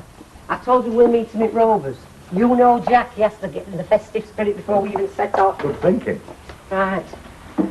No festive spirit for you, though, Sunshine. What? You can't watch the Boxing Day races on flaming orange juice. You'd get banned from track. Well, who's going to drive us then? Vera. You must be joking. She'll not fancy that. She will, and I've sweet-talked her into it. You just leave it to me. Not feeling any better, love? Oh. It's a beggar, isn't it? You know, when I think if we'd have stopped at home like sensible folk. Never mind the ifs and ands. It's just rotten luck, that's all. Luck had nothing to do with it. It's just bad hygiene on somebody's part. These things happen. At least they did the right thing when they realised they got an outbreak of food poisoning, sending us all home. Well, what else could they do? Kept quiet. Kept quiet with half the place queuing up for the loo. Well, at least they gave us some compensation, Alfred. Oh, consolation that is, isn't it? Our whole Christmas flipping well ruined. Oh, it's not ruined, come on. Still only Boxing Day. I'll nip down to the shop in a minute and get a nice little chicken. Oh, you don't think I could eat anything, dear? I'll be lucky if I can keep this down. Sure, it's funny, isn't it, how it struck some and not others. Bugs mustn't like me. Look, if you're still hungry, get yourself down to Ivy's. I bet she's got a ton of grub left. Hey, you're not to say a word about why we've had to come back, especially not to her. She gave us a very funny Yeah, look excuse this me. morning, as it was. Alf, listen.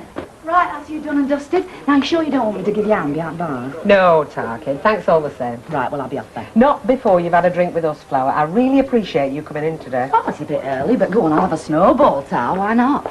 Jason's out with his mates, and I'd sooner be here than sat at home on my Todd. Hiya. Bye, you're an early customer. Couple of pints, Alec, please. Yeah. Well, I only came in to get out of the way of the hoovering. Why is Christmas always such a messy business? More to the point, why is it always such an expensive business? Oh, but it's nice, though, you have to admit. Not when you've got to get dressed up first thing in the morning like a dog's dinner to go to a drinks party. You know, there's one thing I can't stand. It's a drinks party. It's just a cheap way of entertaining, isn't it? Stuffing folk with little nibbly bits on sticks instead of a good square meal. Mind you, that's his view when he's a guest. When he's host, it's a completely different story. Well, I'd go in your place happily. I could just do with getting dolled up and posing at a posh cocktail party. Blimey, who's after you? No one, I've just been jogging, you know. Can I have a large orange juice, please? Yeah, sure. Well, what's fetched this on? Well, you know, beat the post-Christmas bulge. Bulge, you? Where? Hey, come on, hey, get up, get up. Hey, up. Is this a group grope or can anybody join in? Oh, just girlish high spirits, Cock. Blimey, Vera, have you come on bus like that? We're going to the races. I'm going to have a belting time out, okay? Get us a light ale. Don't you think you'd be better sticking to orange juice, love? What for? Well, you don't want to take a chance driving, do you? Remember what happened to your boss, man, love? Yes, I haven't forgotten. And I'm not taking no chances either, because I'm not flipping driving. John is. Oh, does he know? Well, he will when I tell him. I can't stay. I had to pop in and see how you are. Oh, just about back to normal, thanks, love. Good night's sleep works wonders. Go on in. Hello. Hello, Emily. Hello. Tracy, love, why don't you nip upstairs? Try that jumper on that Auntie Emily made for you. Let her see how nice you look in it. Not just now. Yes, now, go on. Sit down a minute, love. She will not let me out of her sight. It's hardly surprising. All Ken's worried about is them catching poor Brian Roscoe. Oh, yeah, it's poor Brian Roscoe now. What'll happen when they find him? Oh, took the book at him, I hope. Oh, Ken. Deirdre, be reasonable. The man is clearly a maniac. I mean, do you honestly want him let loose to attack other women whenever he feels like it? He didn't attack me. No, because you had your wits about you. If you hadn't got out of his clutches, God knows what would have happened. I don't think it's wise to dwell too much on that aspect, Ken. The main thing is that Deirdre's safe Yeah, and well, well. of course that's the main thing, but we mustn't lose sight of the fact he's committed a serious crime. But unfortunately, I can see both your points of view. Technically, the man may be a criminal, but he's also a poor inadequate who got pushed over the edge.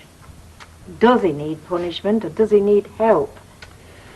Anyway, in the end, it doesn't much matter what we think. It'll be down to the police. Yeah, and if Deirdre has a way, they just pat him on the head and tell him to go away and not be a naughty boy Ken, anymore. stop it. Just stop it, please.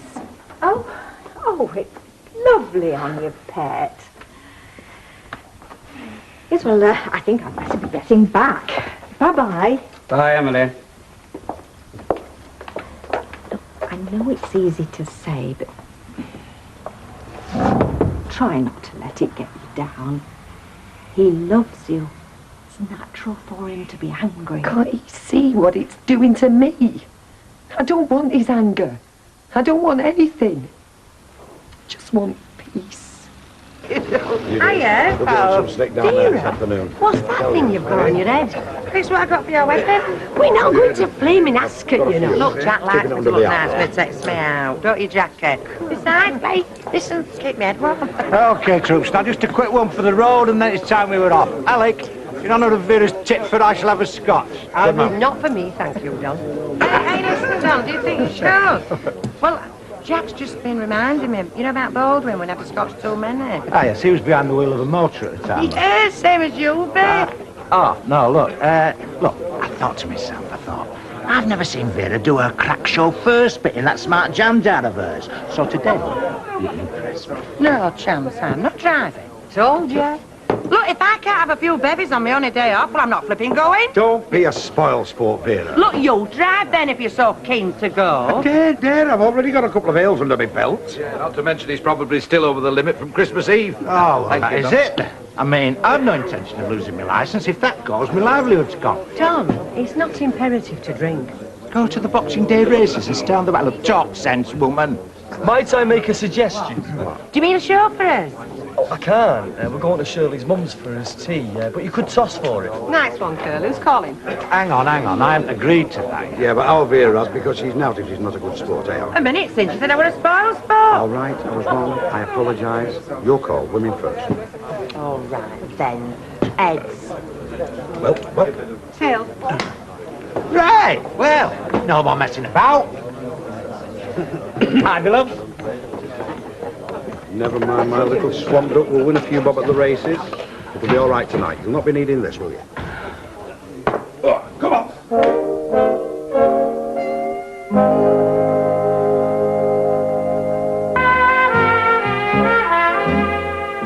What's wrong? Nothing. Why should some have been wrong? Well, I told Brian that she saw you coming home first thing this morning. Yes, that's right. But I thought you were stopping there for the whole of the Christmas weekend. Well, you can have too much of all this eating and drinking, and today would have just been more of the same. It's not what Alfie needs, actually. Thought that was the whole idea, to give Alf a complete break from everything. Well, a change is as good as a rest. We had a lovely long walk yesterday afternoon. How about you? Did you have a nice time? Oh, what did Santa Claus fetch you, Nicky? Loads of things, and I got this. It's bread. Oh, darling, that's smashing. Happy Christmas, Nicky. Oh. Merry Christmas. I've just been telling Gail about all that lovely scenery out. And keep the flipping scenery, keep the flipping bugs and all. What? Has she not told you? I only got food poisoning. Marvellous Christmas present, I don't think. Oh, Ralph. Why didn't you tell me, Mum? It's not a big issue. Not a big issue. If it was your guts that were aching, it'd be a gigantic issue. There's no need to be coarse, love. You'll be better by tomorrow. It's just that I know Ivy will be quizzing you. If she finds out why we had to come back, well, we'll look right fools after all the fuss we made. You made. Don't be daft, Mum. Nobody can help being ill. It wasn't just me, you know. It was the whole hotel. Oh, Alfie, come on. You make it sound like we went to a right doss house, honestly. Wouldn't mind, but I mean, it had every convenience. Colour TV in the bedroom. Salmonella bugs in the kitchen. Oh, don't exaggerate. You've not got salmonella. They've told you that. You've just got a little tiny tummy upset. Well, I feel as weak as a kitten. I bet I've lost half a stone already. She says don't worry about it. It won't do you any harm to lose a bit of weight, actually. You see? Promise you won't say a word to Ivy, Chuck. She'll die laughing. Oh, what does it matter if she does? Look, when you're feeling half dead like I am, you don't... Oh, excuse me. And you toddler? Yeah, I've managed to persuade Tracy to go to the park with her dad for half an hour. Poor little thing's a bundle of nerves. Kids are resilient. She'll get over this thing a lot faster than you will. I keep trying to keep her stiff up her lip, but it's not easy. Nobody expects you to be Wonder Woman, love. You've had a lousy experience. You can stop being brave for 5 minutes. How's Kent, ain't it? Oh, badly. I see. So you're the one that's got to pour oil over troubled waters. I don't know. Why is it us women have always got to be the flaming peacemakers? Do you want to talk about it, Deirdre? Oh, the ridiculous thing is, nothing really happened. He kept me there till the early hours, but he didn't touch me. That was the first thing the police asked. Any violence, sexual assault? There wasn't. The worst thing was... You thinking there might be? Oh, that was the real horror of it, Bet. Not what was happening in that room, but what was happening in my head. I mean, the things men do to women. You read about it every day. Ugly things. Vile things. And you can't block it out. The panic just grows till it's choking you, but you can't let him see it. You're just totally conscious of your own body. Your skin crawls with suddenly knowing how vulnerable you are. Can't you feel dirty just being there? And all the time you're praying, dear God, don't let him touch me. Don't let him hurt me. Let go, Deirdre. Let it all out. It's for the best.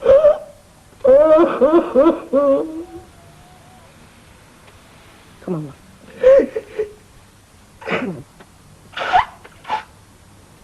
Come on.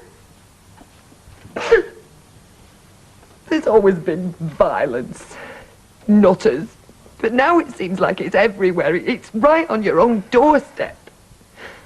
I mean, I've got a young daughter growing up. I don't want to cramp her life. But every time she goes out and she's just a little bit late back, I'll worry. What do you do, Bets? I don't know, Flower. Teach us sensible rules. Oh, sensible. I thought I was being sensible when I went round to Roscoe's flat. I thought I was a mature, responsible adult, and I got it all wrong. How do you live your life if you're constantly looking over your shoulder in fear? If we do that, we're letting them win. All the filthy, rotten sickos. Oh, Roscoe wasn't like that. Not really. In a strange way, I still feel sorry for him. That's what Ken can't understand. But it's made me realise what a thin line we all tread. I could just as easy have wound up being another sordid statistic. That's what I can't stop thinking about. That's what I can't talk to Ken about. As I see it, love, when we go through lousy experiences, we've got two choices. We either grow stronger from it, or we grow weaker. Which one's down to you? You're a wise woman, Mrs. Gilroy. And I'm a rotten hostess. I haven't even offered you a cup of tea.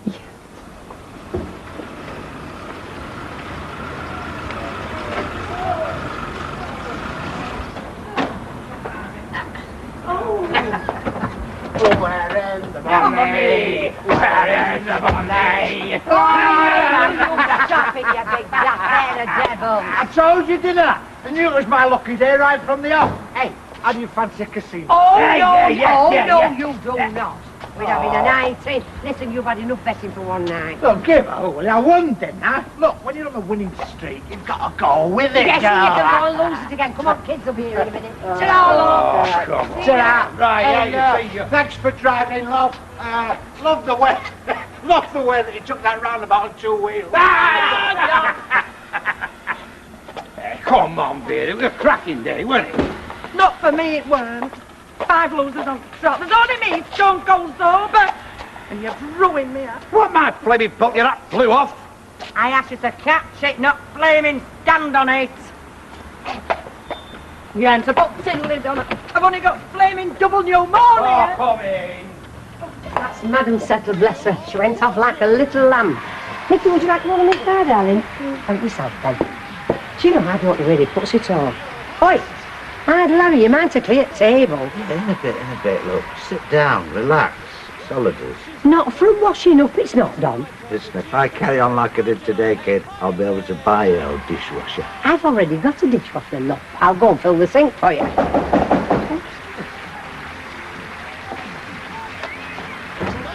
Hiya, kid. We're going down to Rove, and it's my turn for a party now. Do you fancy coming? Well, we're babysitting, dear. Oh? Well, it only takes one of us, doesn't it, love? Well, I thought we were going to have a nice, cosy little night. Just for half an hour, eh? Leave all this washing up. I'll do it when I get back. I mean, love, one for Donald and whatever my lady wife desires. Do you know, I think I'll have a gin, Tommy. I take it somebody's had a good day. Somebody has, but it certainly won't me. No, I told you that is all over and done with. Tonight is yours. Do with me as you will. Don't tempt me. Evening, Squire. Didn't expect to see you tonight. Just dropped in for a quick one on the way to the club. Hey, did they have a casino? I've got these itchy fingers on me tonight. Great, I could just go twiddle the roulette wheel. don't you dare. I should get some else twiddles you haven't bargained for. I tell you what about a game of brag? Hey, landlord, have you got a deck handy? No gambling, man. Oh, coppers, that's all. It's just a bit of fun among the lads. Hey, Jack, you're not going to leave me here on my own, are you? Not for long, my love, and then I shall be by your side, thanks to you, Beth. Pandering to your every whim. Promise. Come on. I don't suppose you fancy this peasant's game, do you? I think I could manage a few hands if I was persuaded. Right. All right, then. Get in there. You're on. Hey, bed's some for you, lovey. Oh, go on then, just another couple of minutes since it's Christmas. Dad, what's salmonella bugs poisoning? What's what, love? Grandad Alf ate some salmonella bugs and it poisoned him. Yuck! I'm never going to that place. What place, love? Place where they went for Christmas, where they ate the salmonella bugs. Yeah, come on in. Come on in.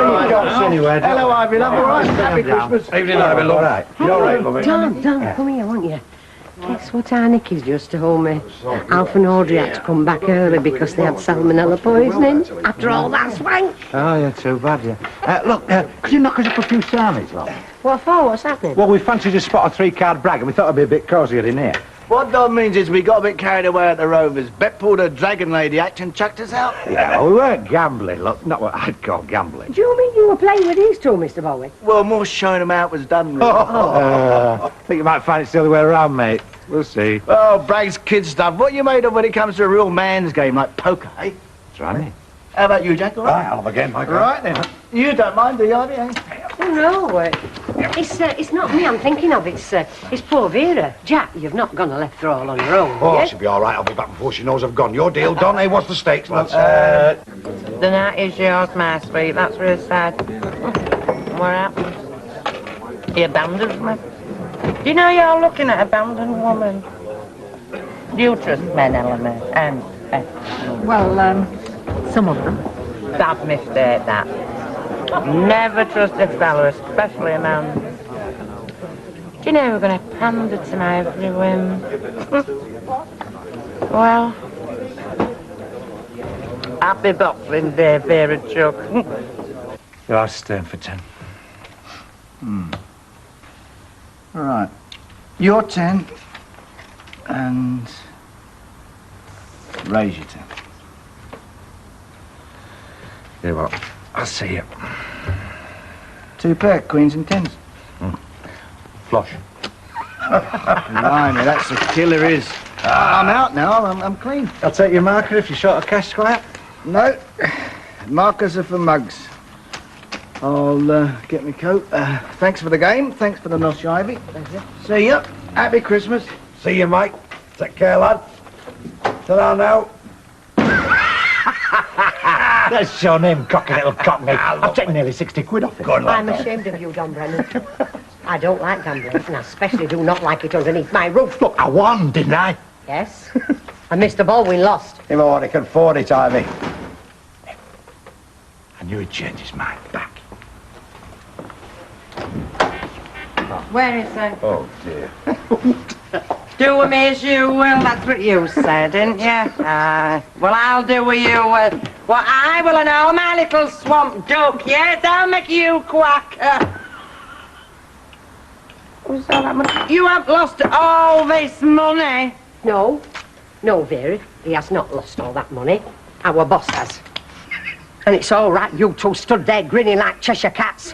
I just want you to know one thing. If Mr. Baldwin happens to turn out to be a bad loser, it's me and her that's first in firing line. Hang on now, kid. Guess what Sally's just told me?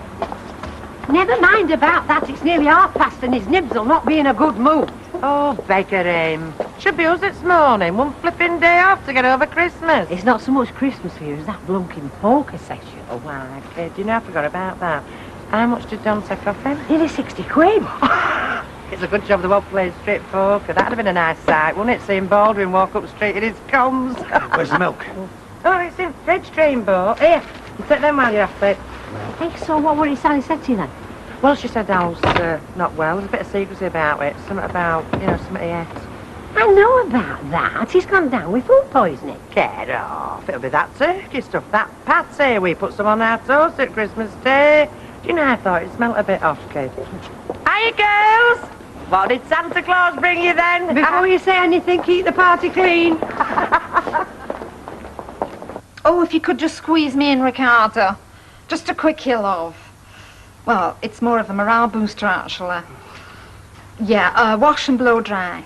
Oh, and if you could just touch up my highlights. Oh, yes, Garçon, your personal attention would be very much appreciated. Mama, my holiday. Ricardo, honestly, it was that posh. The rooms were magic, and the food, well, we're still groaning. Oh, you cheeky monk. Yeah, all right. 3, all right, lovey, that's lovely. Ta-ra. He's awful. Yeah, look, I think I'll slip into work. What, the state you're in? Don't be daft. What have you caught short? No, I'm feeling more settled now. Look, Sally can cope, and if she wants any help, she's just got to give me a ring. Here, you'll be having your hair done, won't you? With Ricardo. Don't want you in that shop today, Alf, so think on. Well, I shall have to go in if I'm called. Oh, aye. So there you are, with a face like death. Keep doing your mad dashes. What do you think your customers are going to think, Oh, eh? come off it. It's Ivy you're bothered about. It's not only her. It's all those flaming tittle-tattlers. Do you know, if they find out that our Christmas break were a disaster, they're going to be crowing fit to bust. Yeah, well, only because you did so much swanking about it. Oh, it was all me, was it? I don't suppose you opened your gob. Yeah, all right, fair enough. I suppose we're both going to look foolish, aren't we? Anyway, I can't let trade fall off. Well, stop in the house, then. Look, I've all my stock taken to do, and me buying. The shelves are going to be empty. Yeah, well, if you show your face, it could be worse, love. The shop could be empty. It's not me wind, you know. Oh, Alf, you're a grocer, right? Yeah. With food poisoning. Do you not twig? What? You mean folk are going to think I got it off my own stock? Now, do you want some more Rice Krispies?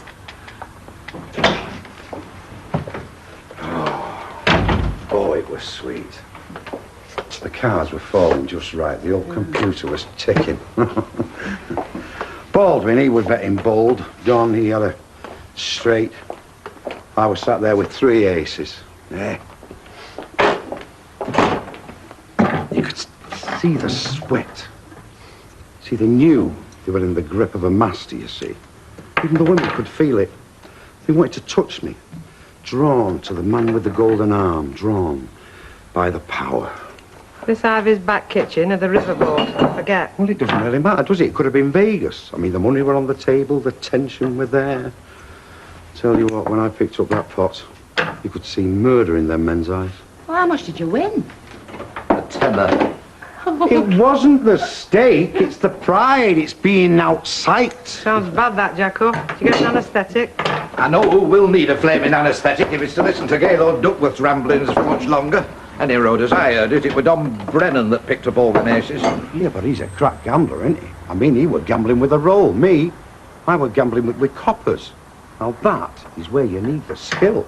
There's no skill in poker, not worth talking about. It's all down to brass. You can't stay in the betting when you fold, no matter what your hand is. Well, if that's right, how come Mr. Baldwin got a cane in? Well, if he hadn't got it on the hip and nobody's taking checks. Yeah, but that depends on the school, doesn't it? What if there's a limit, eh? Oh, well, if you're playing for peanuts, of You know course. what my favourite card game is? Strip Jack naked. Eh?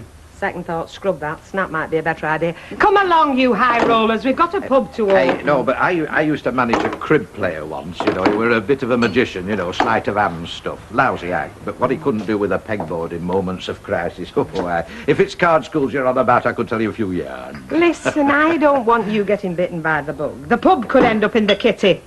Well, if it did, have no fear, I'd win it. Yeah, I don't know. That Don's a bit of a wizard, you know. No, wizard he might be, but I've got a skill he'd not cope with. I cheat.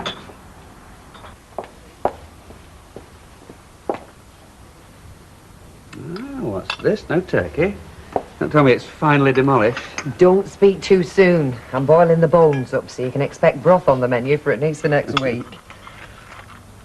Not eating, Tracy? I'll just finish my chapter. What's the book? Oh, gory stuff about Jack the Ripper. I don't know who gave it to her. Honest, you can't read in peace. Hey, never mind that. What about your poached egg? Just at a murder. Look, it won't keep, you know. She's had her head in that book all morning, even when I was down at the shops. Funny kids, aren't they? I mean, a book like that. Yeah, as if she's trying to prove that she can cope. Burying it. I wish I could. Oh. Roscoe. What did that name mean a fortnight ago? Now, it just brings nightmares. Well, I'm going to have to go into the recorder today. Do you mind? I mean, how do you feel? I don't know. Oh, I've been trying to kid myself that at least I coped. You know, I didn't go to pieces. Plucky housewife in Christmas terror. Weatherfield councillor plays the heroine. Yeah, I'm surprised the Gazette didn't get onto it, probably due to the fact it's Christmas. Yeah, well, at least I've been spared that. You don't think that any press coverage might not be a benefit? Hardly. Well, not even if it was, what's the word, cautionary. Oh, I see. You mean like a warning? Listen, girls, do-gooders, well-intentioned idiots. Never stray too far from nurse for fear of finding something worse. Yeah, but arguably, though, there's a case for saying something. I mean, there's more than one Roscoe out there. Oh, yeah. And what if they happen to be reading the recorder one fine day? Oh, they think, right. Grab yourself a female hostage for Christmas. What a turn-on. Never thought of that. All right, love. It was only a suggestion. I thought it might even be therapeutic. There's no way, Ken. No therapy. Just time and forgetting.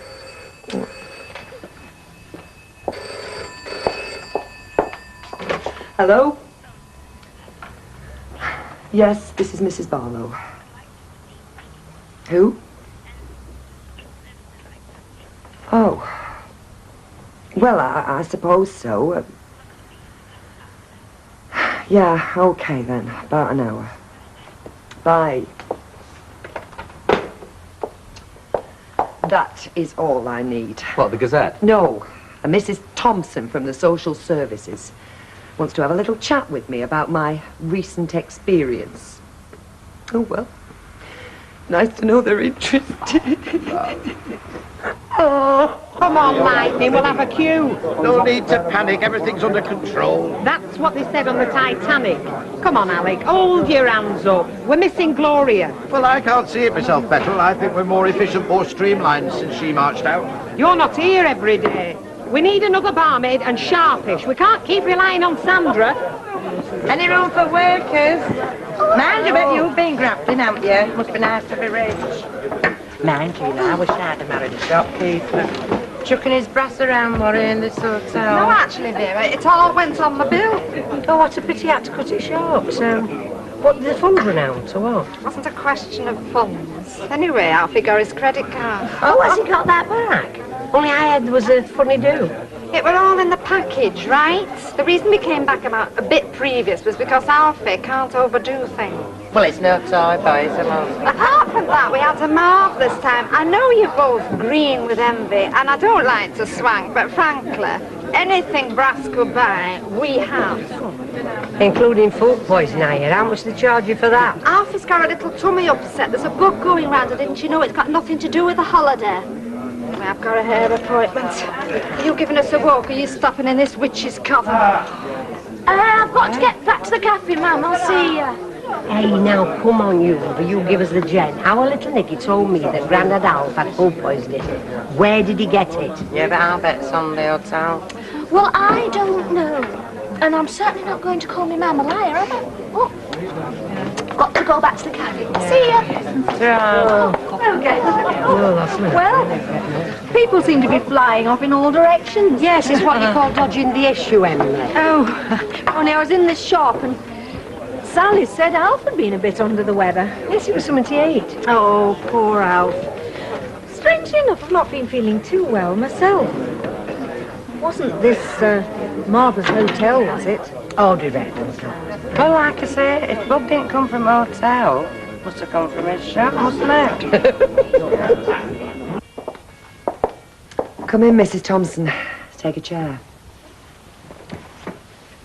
What can I do for you? Well, obviously, Mrs. Barlow, it concerns this man, Brian Roscoe. My head of department felt I should have a word before we go any further. I see. We understand it was quite an ordeal. And frankly, it's our view, you were lucky to come out of it unscathed. We also recognise it must have been a very worrying thing for your family. Look, I appreciate your sympathy, but I would prefer to discuss the situation of the Roscoe family. Let me be clear. I'm perfectly aware of their situation and have been for a number of weeks. And yet you did nothing. We've done everything possible within our procedures. Ah, procedures. Paperwork. Listen, I don't make the rules, and I'll admit they don't always work. But your intervention hasn't exactly been a big help. I like that.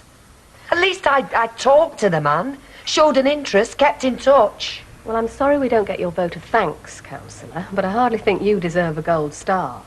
And if there's one thing we can do without, it's interfering amateurs trying to make a name for themselves on the council. Look, I spoke up. It is my job to speak up for these people. Agreed. But you still got it all wrong. And what's the result? An unbalanced man pushed over the edge, facing charges of abduction and serious assault. He never laid a finger on me. Not on you, he didn't. But he went after his wife.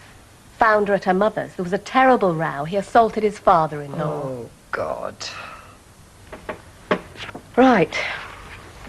Well, if that's cleared the air, maybe we could have our chat? I'm sorry, but you will never convince me. Fair enough, but I do have case notes, so could we start with the first contact you had with Mr. Roscoe and see if we can learn anything from this mess? Mike Baldwin in a card school at the Brennans? You've got to be joking. That's right enough. Well, I wish I'd known. I'd have spent a lot of them. Oh, I don't know. I reckon that Don's a bit of a card sharp. Okay, so he can play a bit. Baldwin folded. Did the kiddo?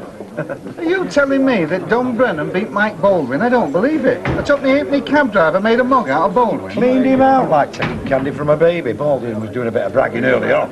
But at the death, crept out without a sausage. Well, I'm glad I didn't go. I reckon I'd lose my money at Snaff, and I reckon Baldwin would... Did I have my name mentioned? Got some advice for me, have you, Sam? Well, come on, spit it out. Save you writing a letter. No, I was just reflecting on the card school. I hear you've been playing cards with Don Brennan. I thought he got right up your nose. He does. Well, it must have been doubly sickening for you then, eh? Being made a mug of by him.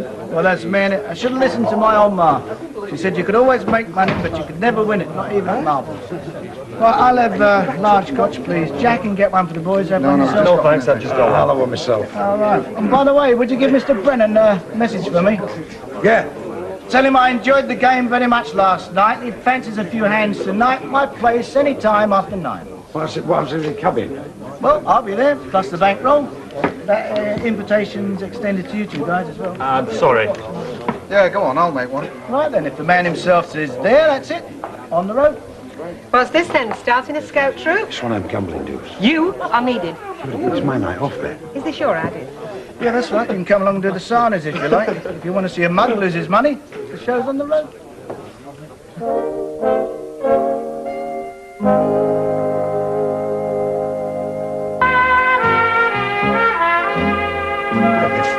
Hey, look, if you come to the match, I've only got 5 minutes. I'm due down at the station at 3:30. Well, got a message for you. All right. Yeah. From Baldwin. Fancy another poker session. Does he now? Hope he's had some tea. So what's the story then? 9 o'clock tonight's his place. Who's in the school? Yourself, Baldwin, Alan Bradley, myself. Fair enough. I'll be there. Oh, by the way, not a word to Ivy, all right? Because she wasn't too keen on the last little deal we had. Oh, don't you fret. I'm going to keep your mouth shut on this one. You get some headache of Alvira. Don, just one thing. Baldwin is talking big money. Yeah, well, he does have that habit, doesn't he? Yeah, I think he's after revenge. We were giving him a bit of stick. Yeah, well, look, you've done me a favour there, you see. Because he doesn't do to get all twisted and bitter. Not about serious poker. Doesn't make for a cool head. Maybe, but I'd watch him. Yeah, I can read Baldwin like a book. He's going to use his bankroll to hammer me. It's all so predictable. It's part of his character. Yeah. Money rules, and he's in the big league. Yeah, well, then there's skill, isn't there? Ken, I've just had quite a rocket. Pardon? Mrs. Thompson from the social services. She's just given me a right ticking off. Oh, she were tact itself. Nevertheless, I've been well and truly put in my place. Police have got Roscoe, you know. It was only a matter of time. According to Mrs. Thompson, he turned up at his mother-in-law's. There was a row. His father-in-law made a grab for him and got a right mauling. Damn. Everyone now, do you see? That could have been you. Just make yourself so vulnerable. You think I should give up my council work, don't you, Ken? Well, that's up to you. But if you did decide to throw in the sponge, nobody could blame you, not after the ordeal you've been through. Maybe.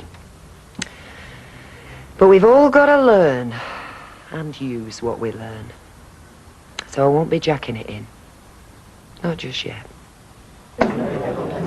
Hey, look, I'm sorry, though, but I've no option, have I? I mean, I've got to check this act out. It's for a #1 spot, New Year's Cabaret at the Sweaty Jungle, you know, that new club down by the cemetery. I can't put an unknown in there. I see. So will you be off to Las Vegas then? Who will it be? Frank Sinatra? Tony Bennett? Would they be up to the Sweaty Jungle Club, do you reckon? There's this new lad, you see, he's doing a spot at the Mechanics. It's country and western, you know, fringe buckskins, 10-gallon hat, Colt 45. Everything bar Trigger the Wonderhawk. We need staff, Alec. If this Trigger can pull pints, send it. Can we expect reinforcements? Oh, it's unlikely, love.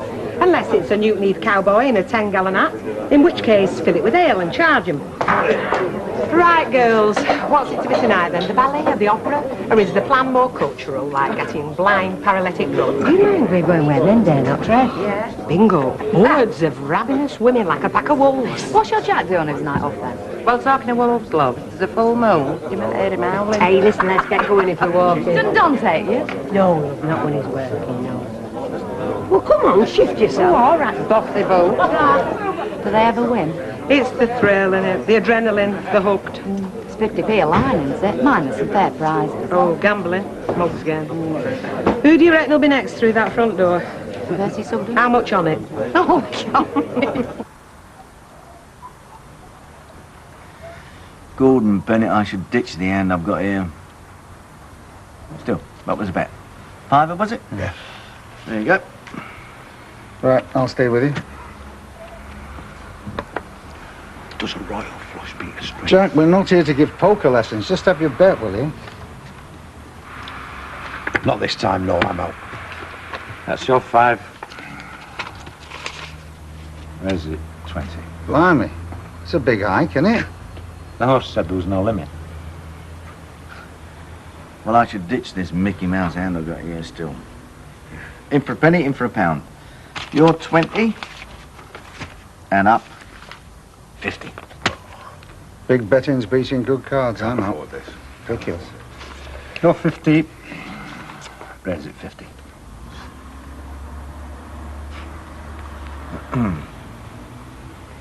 Right. You're 50, and I'll have to see you because I'm just betting silly now. Full house. Oh, blimey. That'll do it. Well, that's a killer, isn't it? Shot me down in flames, isn't it? Can't afford this. Well, look, if this no-limit business is frightening you boys off, we change it if you like. Don't frighten me, mate. You put the money in and I'll match it. Who's doing it? It's yours. You're doing it. Can I have 2 bottles of light ale, please, 2 packets of crisps, 1 cheese lemon flavour and 1 bacon flavour. Why, the left you got that off, curious. You're a bit pushed tonight, aren't you? Since we lost Gloria, you don't fancy your chances, do you? You could make a few extra bob. I don't think I can live up to Gloria. Oh, no problem, girl. I'll lend you a pair of my high heels and one of my wigs. But you're Shirley, can't you? Well, she's dog-tired most nights. Anyway, we settled down with a good book. So we are, Mr. Roberts, getting here. Oh, good lad. Pint of bitter, please, and a vodka and tonic. He's feeling better than now, is he, Mr. Roberts? Oh, news does get round. Are you? Thanks, Curler. I reckon it's these packaged foods, you know. You don't know what they put in them, do you? I reckon these natural herbs have got a big future. Look, the stuff I sell in my shop has nothing to do with my little bit of tummy trouble. This has got to stop, you know. By the way, Mr. Roberts, is it right that you've had some trouble with your pate and such? Only I've got some I've not opened yet. No, it is not right. It's flipping rumours, that's tittle-tattle. Food poisoning, the very idea. The years I've been in the business. Oh, shh, folks are listening. Well, I want them to listen and all. It's gone far enough as this. You go away to a posh hotel, you spend a flipping fortune, they get bugs in the kitchen and close the place down, and fingers start being pointed. Well, I'm not having it. You don't get tainted food in my shop. That patty is above suspicion. Oh, Al, for heaven's sake, give over. Nobody believes a blind word and folks will think you're cracked. It's up to you, Don. Right, you're 100, and raise it 100. Right. You're 100, And up. 200. Oh, lads, this is getting out of hand, you know. Come on, lads, it's supposed to be a bit of fun. You're 200. And raise it 100. That's the end of the line, look. You've got 100 there. Put it in and see me. I beg your pardon? Well, all the money's in the kitty, look. There's no more ready, so you want to take this pot, and that's it. But it's my bet, isn't it? Look, no markers, no checks. That was the rule. Who's talking about checks and markers? I mean, the bet was 100, wasn't it? So, there's your 100. And let's make it exciting, shall we? Raise it a nice round grand. Oh, come on, this is murder. Oh, come on, Don, lad, he's itching over there with his wallet. Don, you're lad. talking about £1,000 just to see him. Just see him, come Ridiculous. Okay. And what does that mean? It means that I'm betting. Well, on the nod, you made the rules. You either put the money up or you fold. Listen, China, I know your game, and I'm not folding. Well, it all sounds very good, but let's see the readies, eh? Come on, the readies. How does that grab you? That's the key to my cab. It's worth 3,000 if it's worth a penny. Oh, come on, Don, that's your Come business, on, you leave it bird. out. Them keys is 1,000 quid. Now, this is not an auction. It's a game of poker. So let's do it on the cards. I've paid 1,000 to see you. Now turn them over.